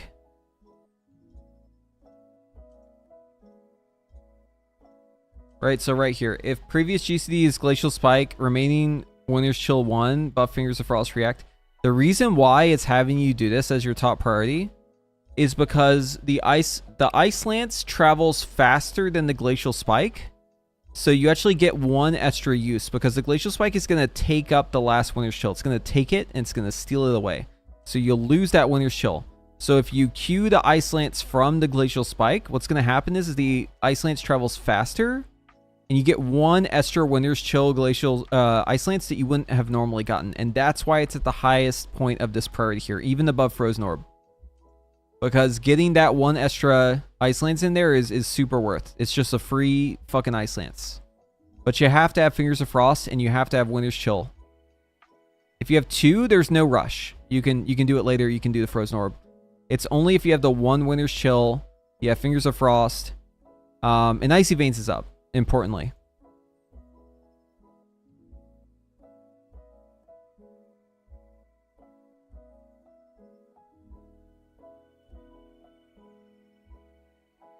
Isn't Ice Lance with Fingers of Frost the same as Ice Lance with Winter's Chill? No, they've changed it. So one of the big things they changed in this patch is they made it so that Ice Lance with Fingers of Frost does not consume Winter's Chill. I don't know where the tooltip is, but so like look, if I get a flurry up, watch. If I do an Ice Lance here, watch my Winter's Chill, I'll keep 2. See that?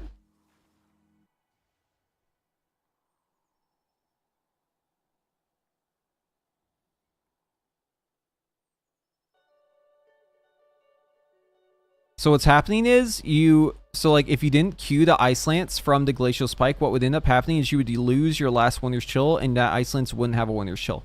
But if you queue the Ice Lance from the Glacial Spike, it travels faster than the Glacial Spike. It steals that, it gets in the Winter's Chill and it doesn't consume it. And the Ice Lance still gets Winter's Chill shattered. But you also get an Ice Lance in that Winter's Chill. So it's just a bonus Ice Lance. No, it benefits from the Winter's Chill, it just doesn't consume it. Does the distance from the target change any of that for Frost in a meaningful way? Yeah, you can't be too close or too far. Some bosses, they're really big, will like fuck up stuff because you'll just have too much travel time. Or like your stuff will like not line up well. Also, if you're like too close, it can also be bad. Like if you're like this close, right? So like here's the situation, right? We have Winter's Chill. Hold on, let me get rid of this. Okay, here. If I orb now, so I have Fingers of Frost and I Glacial Spike and then I Ice Lance. I think that fucks it up. I think I need to be further back. So here, we'll set it up again. So here I've got one Winter's Chill. I have Fingers of Frost. I Glacial Spike and I Ice Lance. The Ice Lance travels first, it hits first, and then the Glacial Spike shatters. So you don't want to be too close. You don't want to be too far. You want to be like pretty much like from here out. Here is good. Here to like here. It'll just be like mid-range.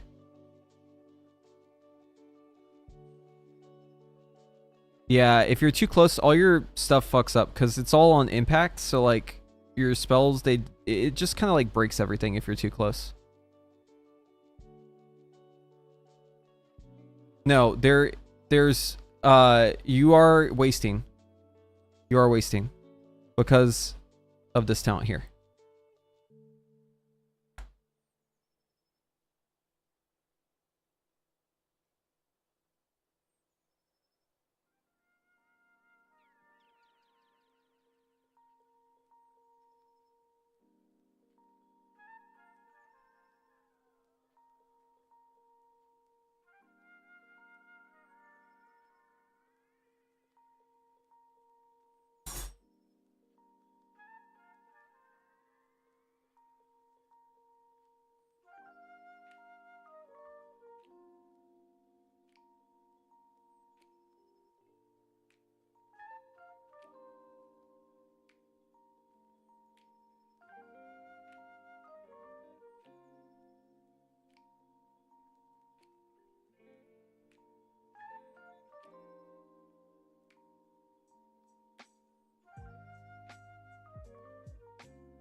Yeah, so like if you don't have the Winter's Chill up, you don't get the Splinter. So that's what's really being wasted as Spellslinger.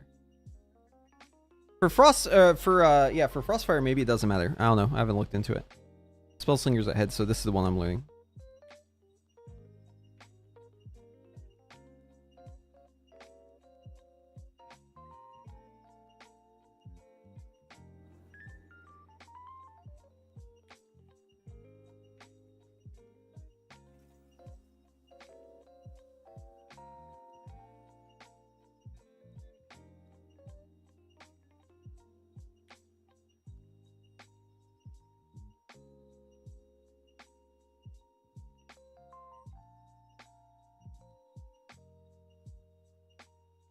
Yeah.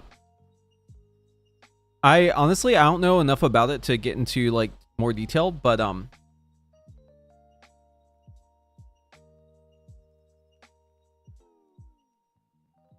the intent here is to make sure we have Winter's Chill up for the Ice Lance that we're using. And the Glacial Spike also benefits from the Winter's Chill.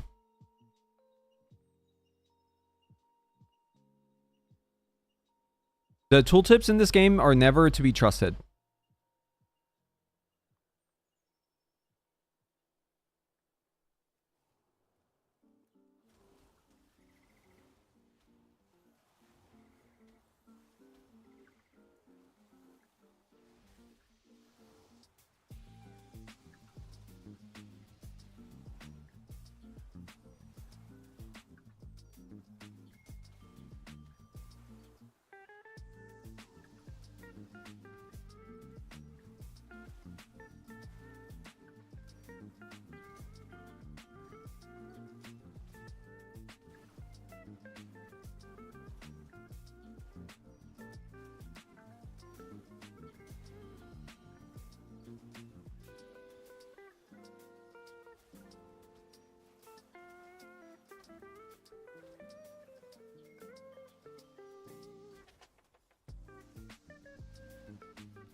Oh, I shouldn't have shifting power there. My Icy Veins was about to fall off. Oops.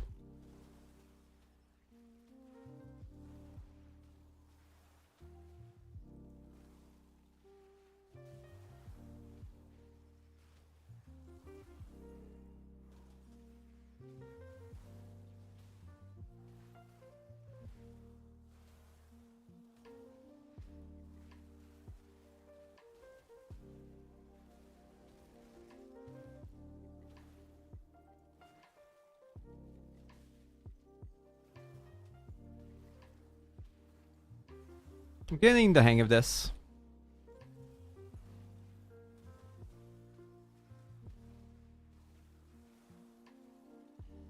Oh, fuck that. Fingers of Frost came up right at the last second.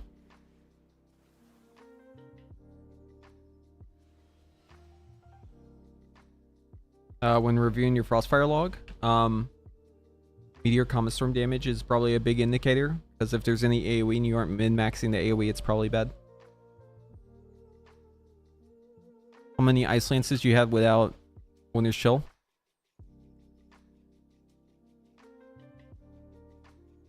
How many wasted icicles? How long you wait on your cooldowns? How much time spent in combat not casting spells? How many uninterrupted casts? These are the main things I would start looking at.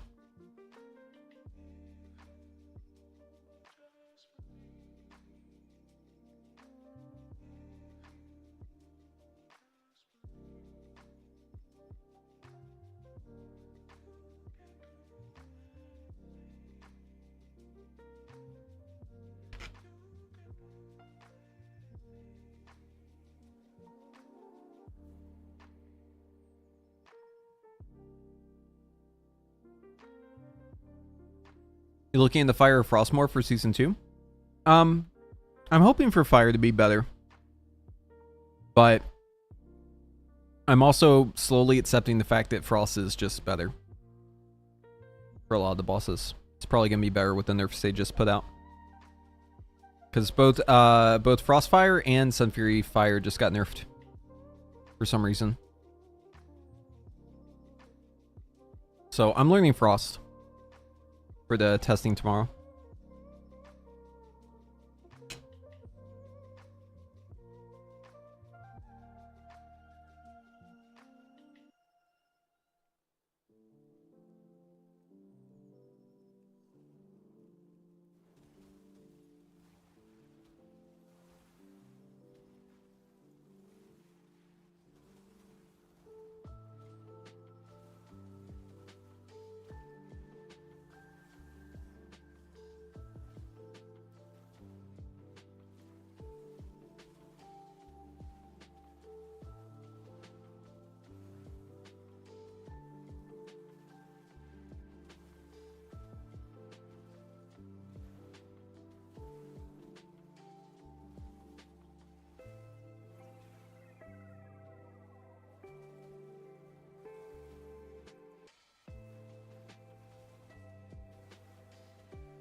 Love pressing Frozen Orb twice in a row. So sick. That's sarcasm.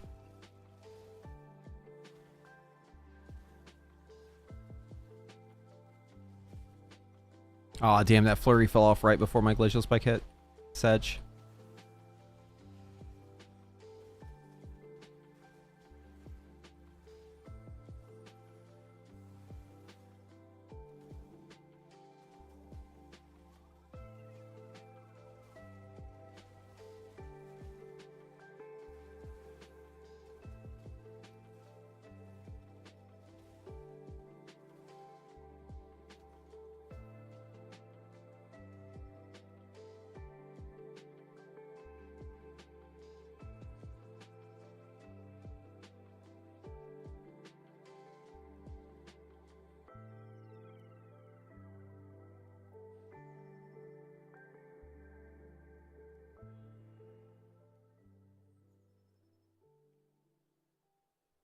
Frost is just extremely Gamba, and it's frustrating because it has nothing to do with how you play.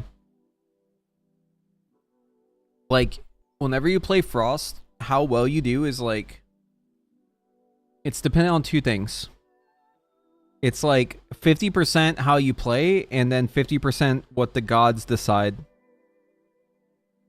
So like, if you're always playing perfect, your damage will swing extremely high and low. And there's like nothing you can do to make it not happen.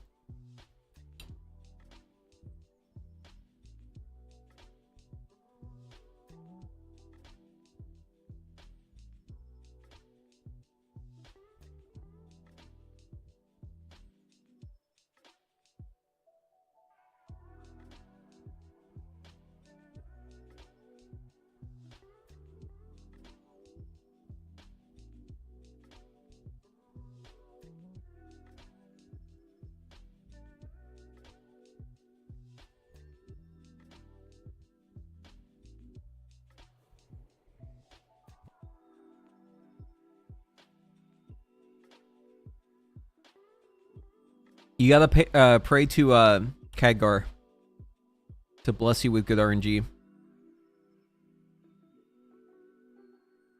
That old fuck.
Dude, every time I press shifting power, my fucking orb comes off cooldown at the exact same time. It's so annoying.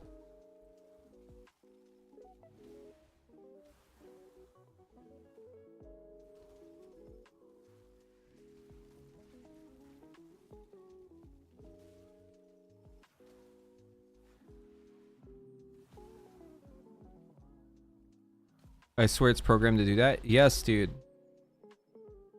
Orb is so disrespectful. It is literally going out of its way to try and proc at the worst possible time.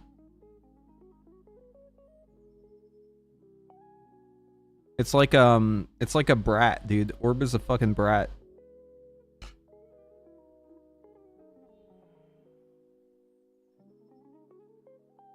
Same goes for combustion procs.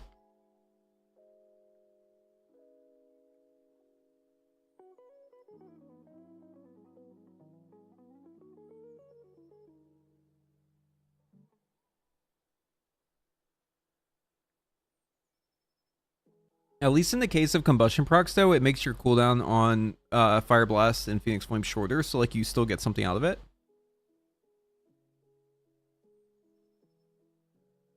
Man, your stream is the complete vibe. The music, the mage info, just my kitchen cooking. Fuck yeah. The chicken nuggies, that's part of the vibe.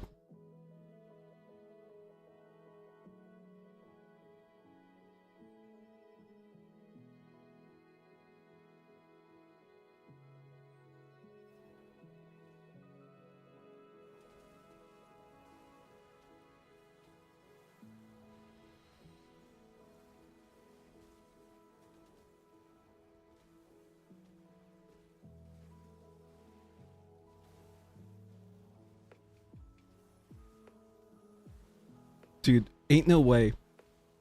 That's so fucking funny.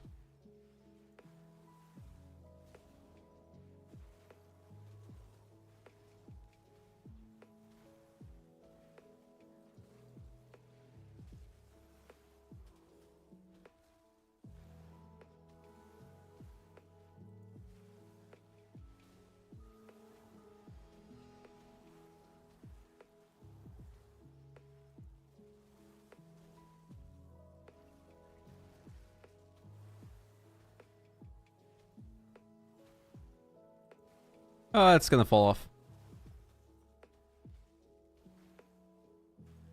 It's okay. These things happen.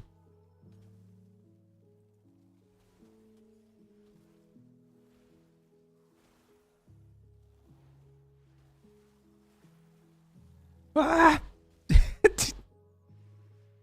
Oh, it hit. Dude, that was so close. It was like 0.1 second off. Dude, okay, Frost is actually kind of annoying now. They didn't extend Winter's Chill enough. They need to give it like 1 more second.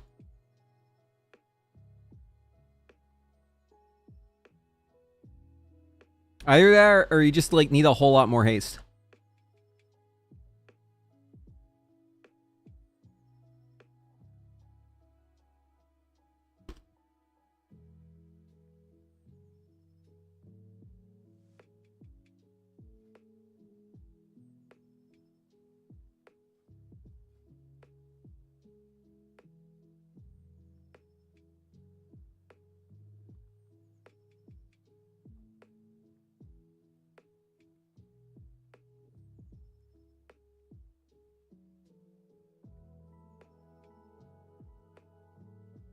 Need more haste so you don't waste Winter's Chill.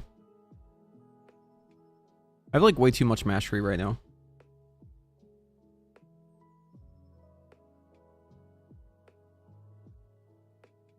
Here, let's see what I could do to my stats.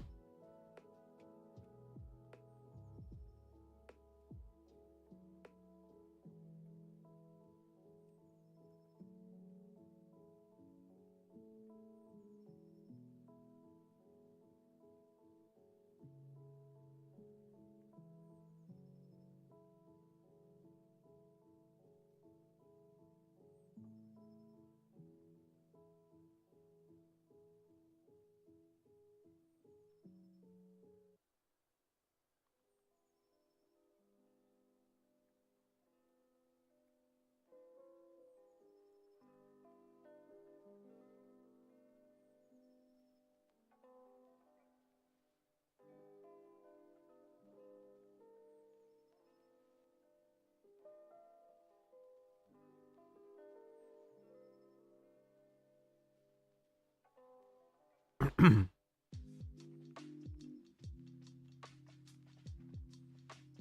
gonna give it some other options just to see what happens.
DR ratios on... Wait, why does it say I need at least 2 combinations?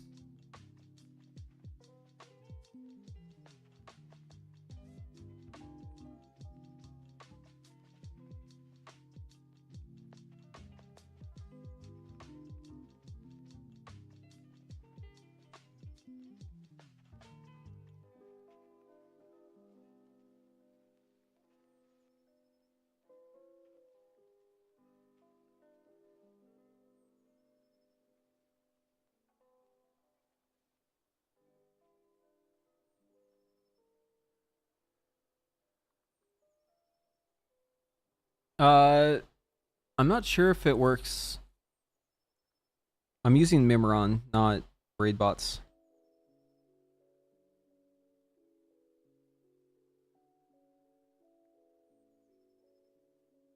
Are we so Barack or is it Jover? Depends on if you like Frost or not.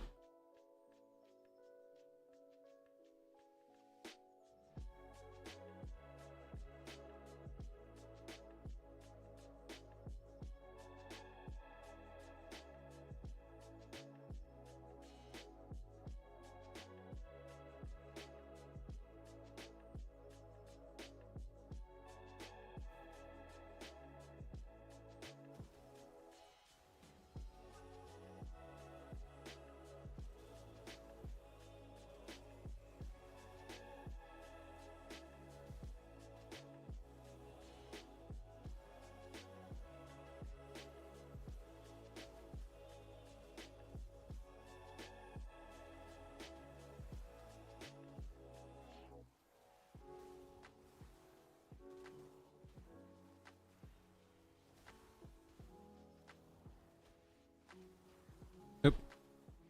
I sure Iceland's there on accident.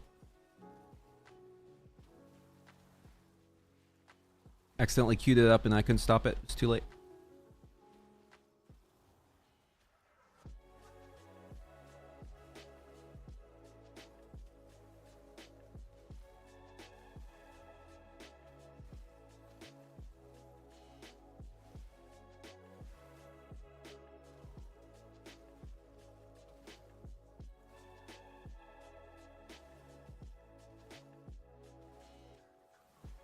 Yeah, Frost is kind of a Pumperton, man. Young Pumper.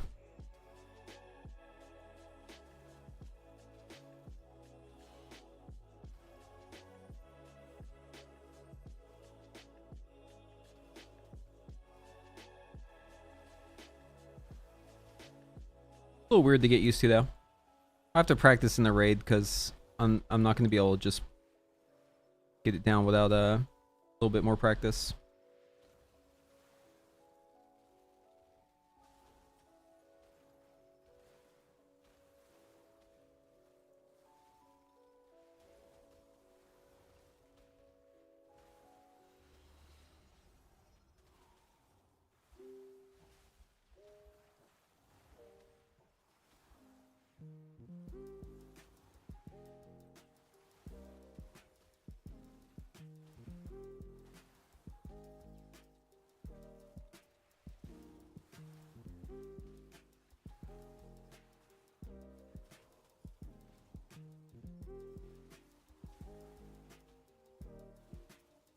I'll tell you what, man, it is fucking weird to have Winners chill up and have it not get consumed. Like, I don't know if I'll ever get used to this shit. It's just so bizarre.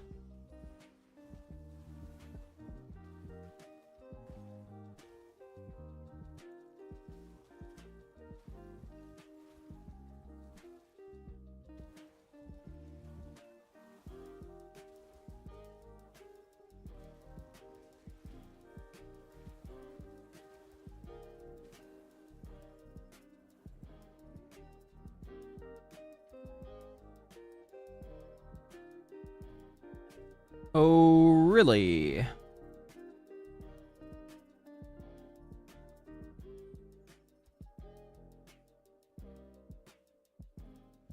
It doesn't even want to use the new ring anymore.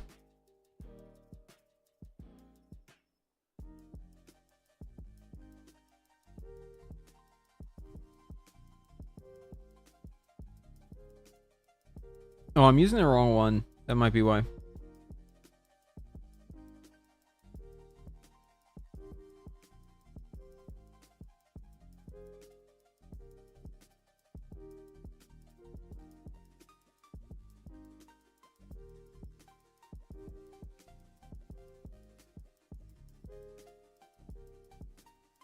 You want a Frost tier? Okay, well, you might get your wish then.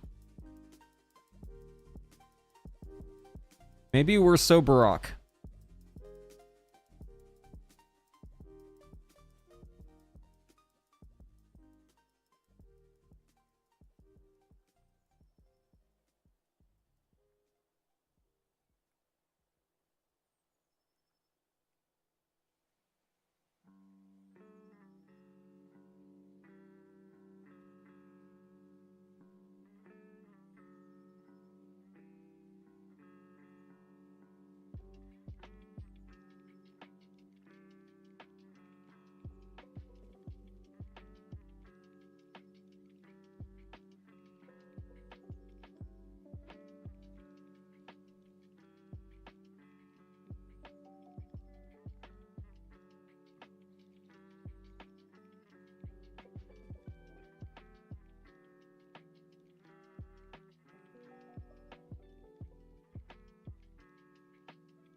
Are we in a frost tier? Yeah.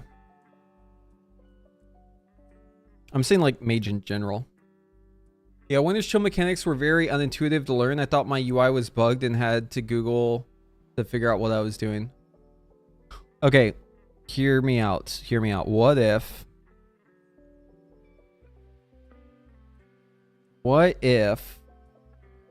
I added more Winter's Chill boxes on the UI for Fingers of Frost? What if it went to 4? And 2 of them were blue and 2 of them were white. And if I flurry, it does 2.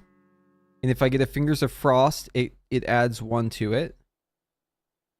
So it's like on the left side, you've got the 2 Winter's Chill. On the right side, you have the 2 Fingers of Frost. Does that make sense? Like, not what I said, but like, would that setup make sense?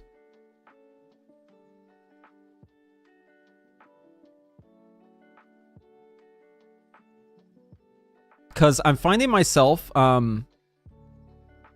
moving my eyes too much when I'm playing. So I'm tracking the Winter's Chill, and I'm tracking the Fingers of Frost. And I need to track both of those at the same time, but I need to do it efficiently. And I think if they were stacked, it would be bad. I think I want them to be side by side.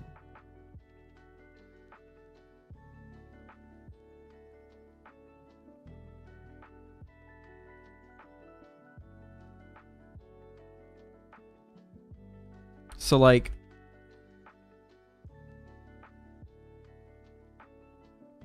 here's like all the cooldowns, right?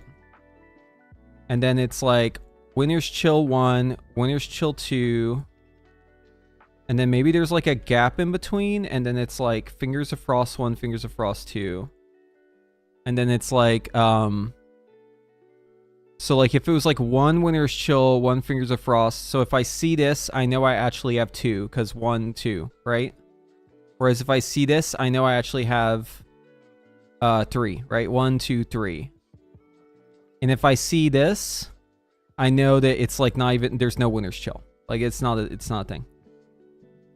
So like to me, this means like I've got 3, right? 1, 2, 3. And then this would be 2.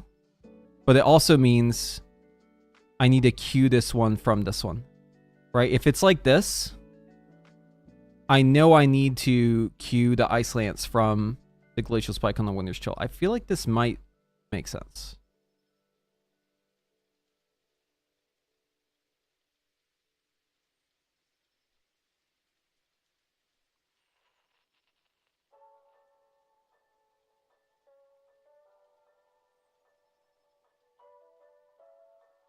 Okay, so it turbo does not want that ring.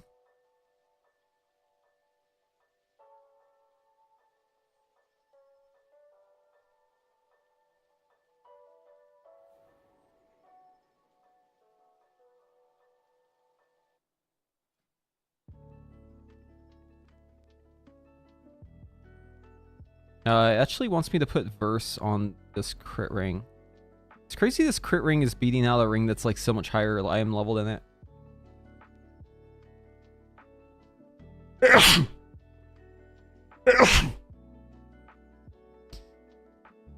Yeah, because like look at this thing, dude. This ring is huge, right? But this ring is beating it. Thank you.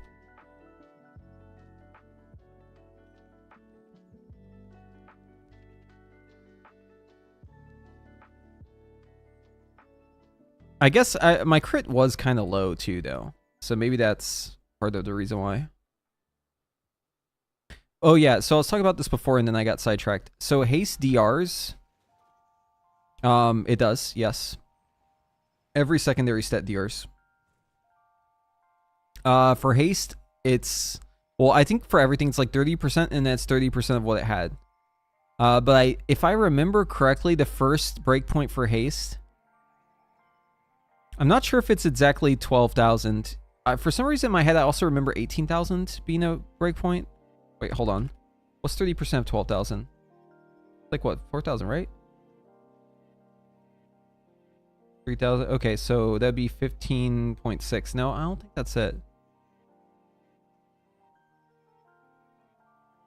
Yeah, so like I think it's actually higher. I don't think I've reached the DR yet on it. Maybe. I don't know. It doesn't matter.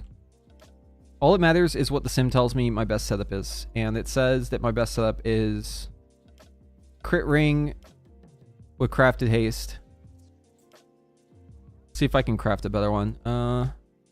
Wait, hold on. Didn't I get a spark?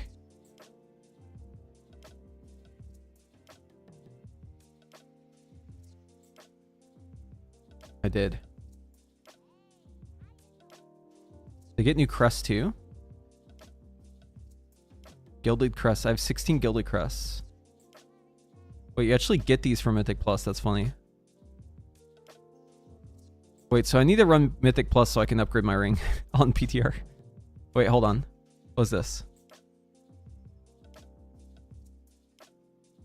Oh. Okay, so you can just turn this in. If you get the crest, you can just turn it in for the upgrade mat. But wait, can I buy the gilded? I can buy the old gilded. Can I buy the new gilded? There's no way they added these and they didn't add the fucking gilded, right?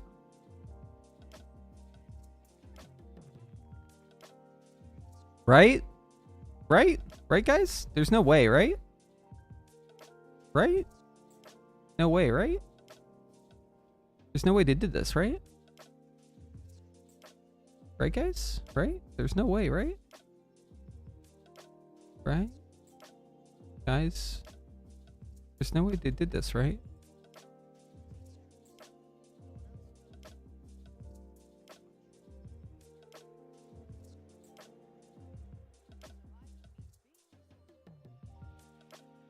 Right, guys? Guys, I don't think it's here.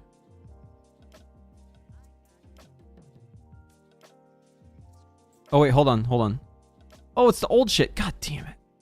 I thought I found the solution. Nope.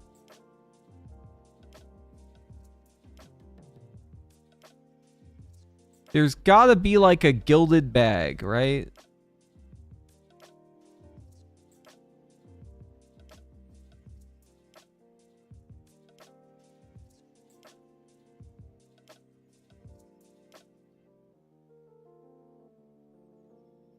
This is all the old shit.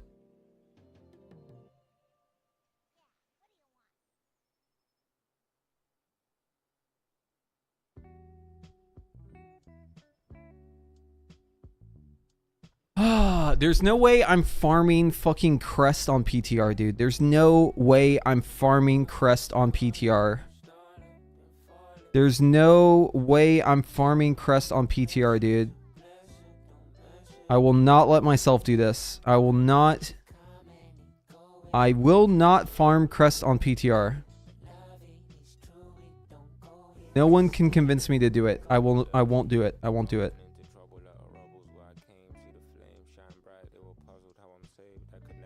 Okay. Okay. I need to log off PTR because I'm feeling like I might want to farm crest on PTR. I'm getting the urge to farm gilded crest on PTR. I have to disengage. Okay, that's gonna be it. Yeah, I'm just gonna cut this urge off right now. This is the dark urge. All right, gonna go hang out for the rest of the night. I'll see y'all tomorrow. I'm gonna be PTR testing, and yeah, we'll try to find a group for that, and we'll do more stuff on PTR too. And I might farm some gilded on PTR tomorrow. No, I won't. I will not farm gilded crest on PTR. Probably, maybe. I might end up doing it on accident. It could happen. Anyways, that's it for today. Thank you all for watching. See you in the next one. Bye-bye.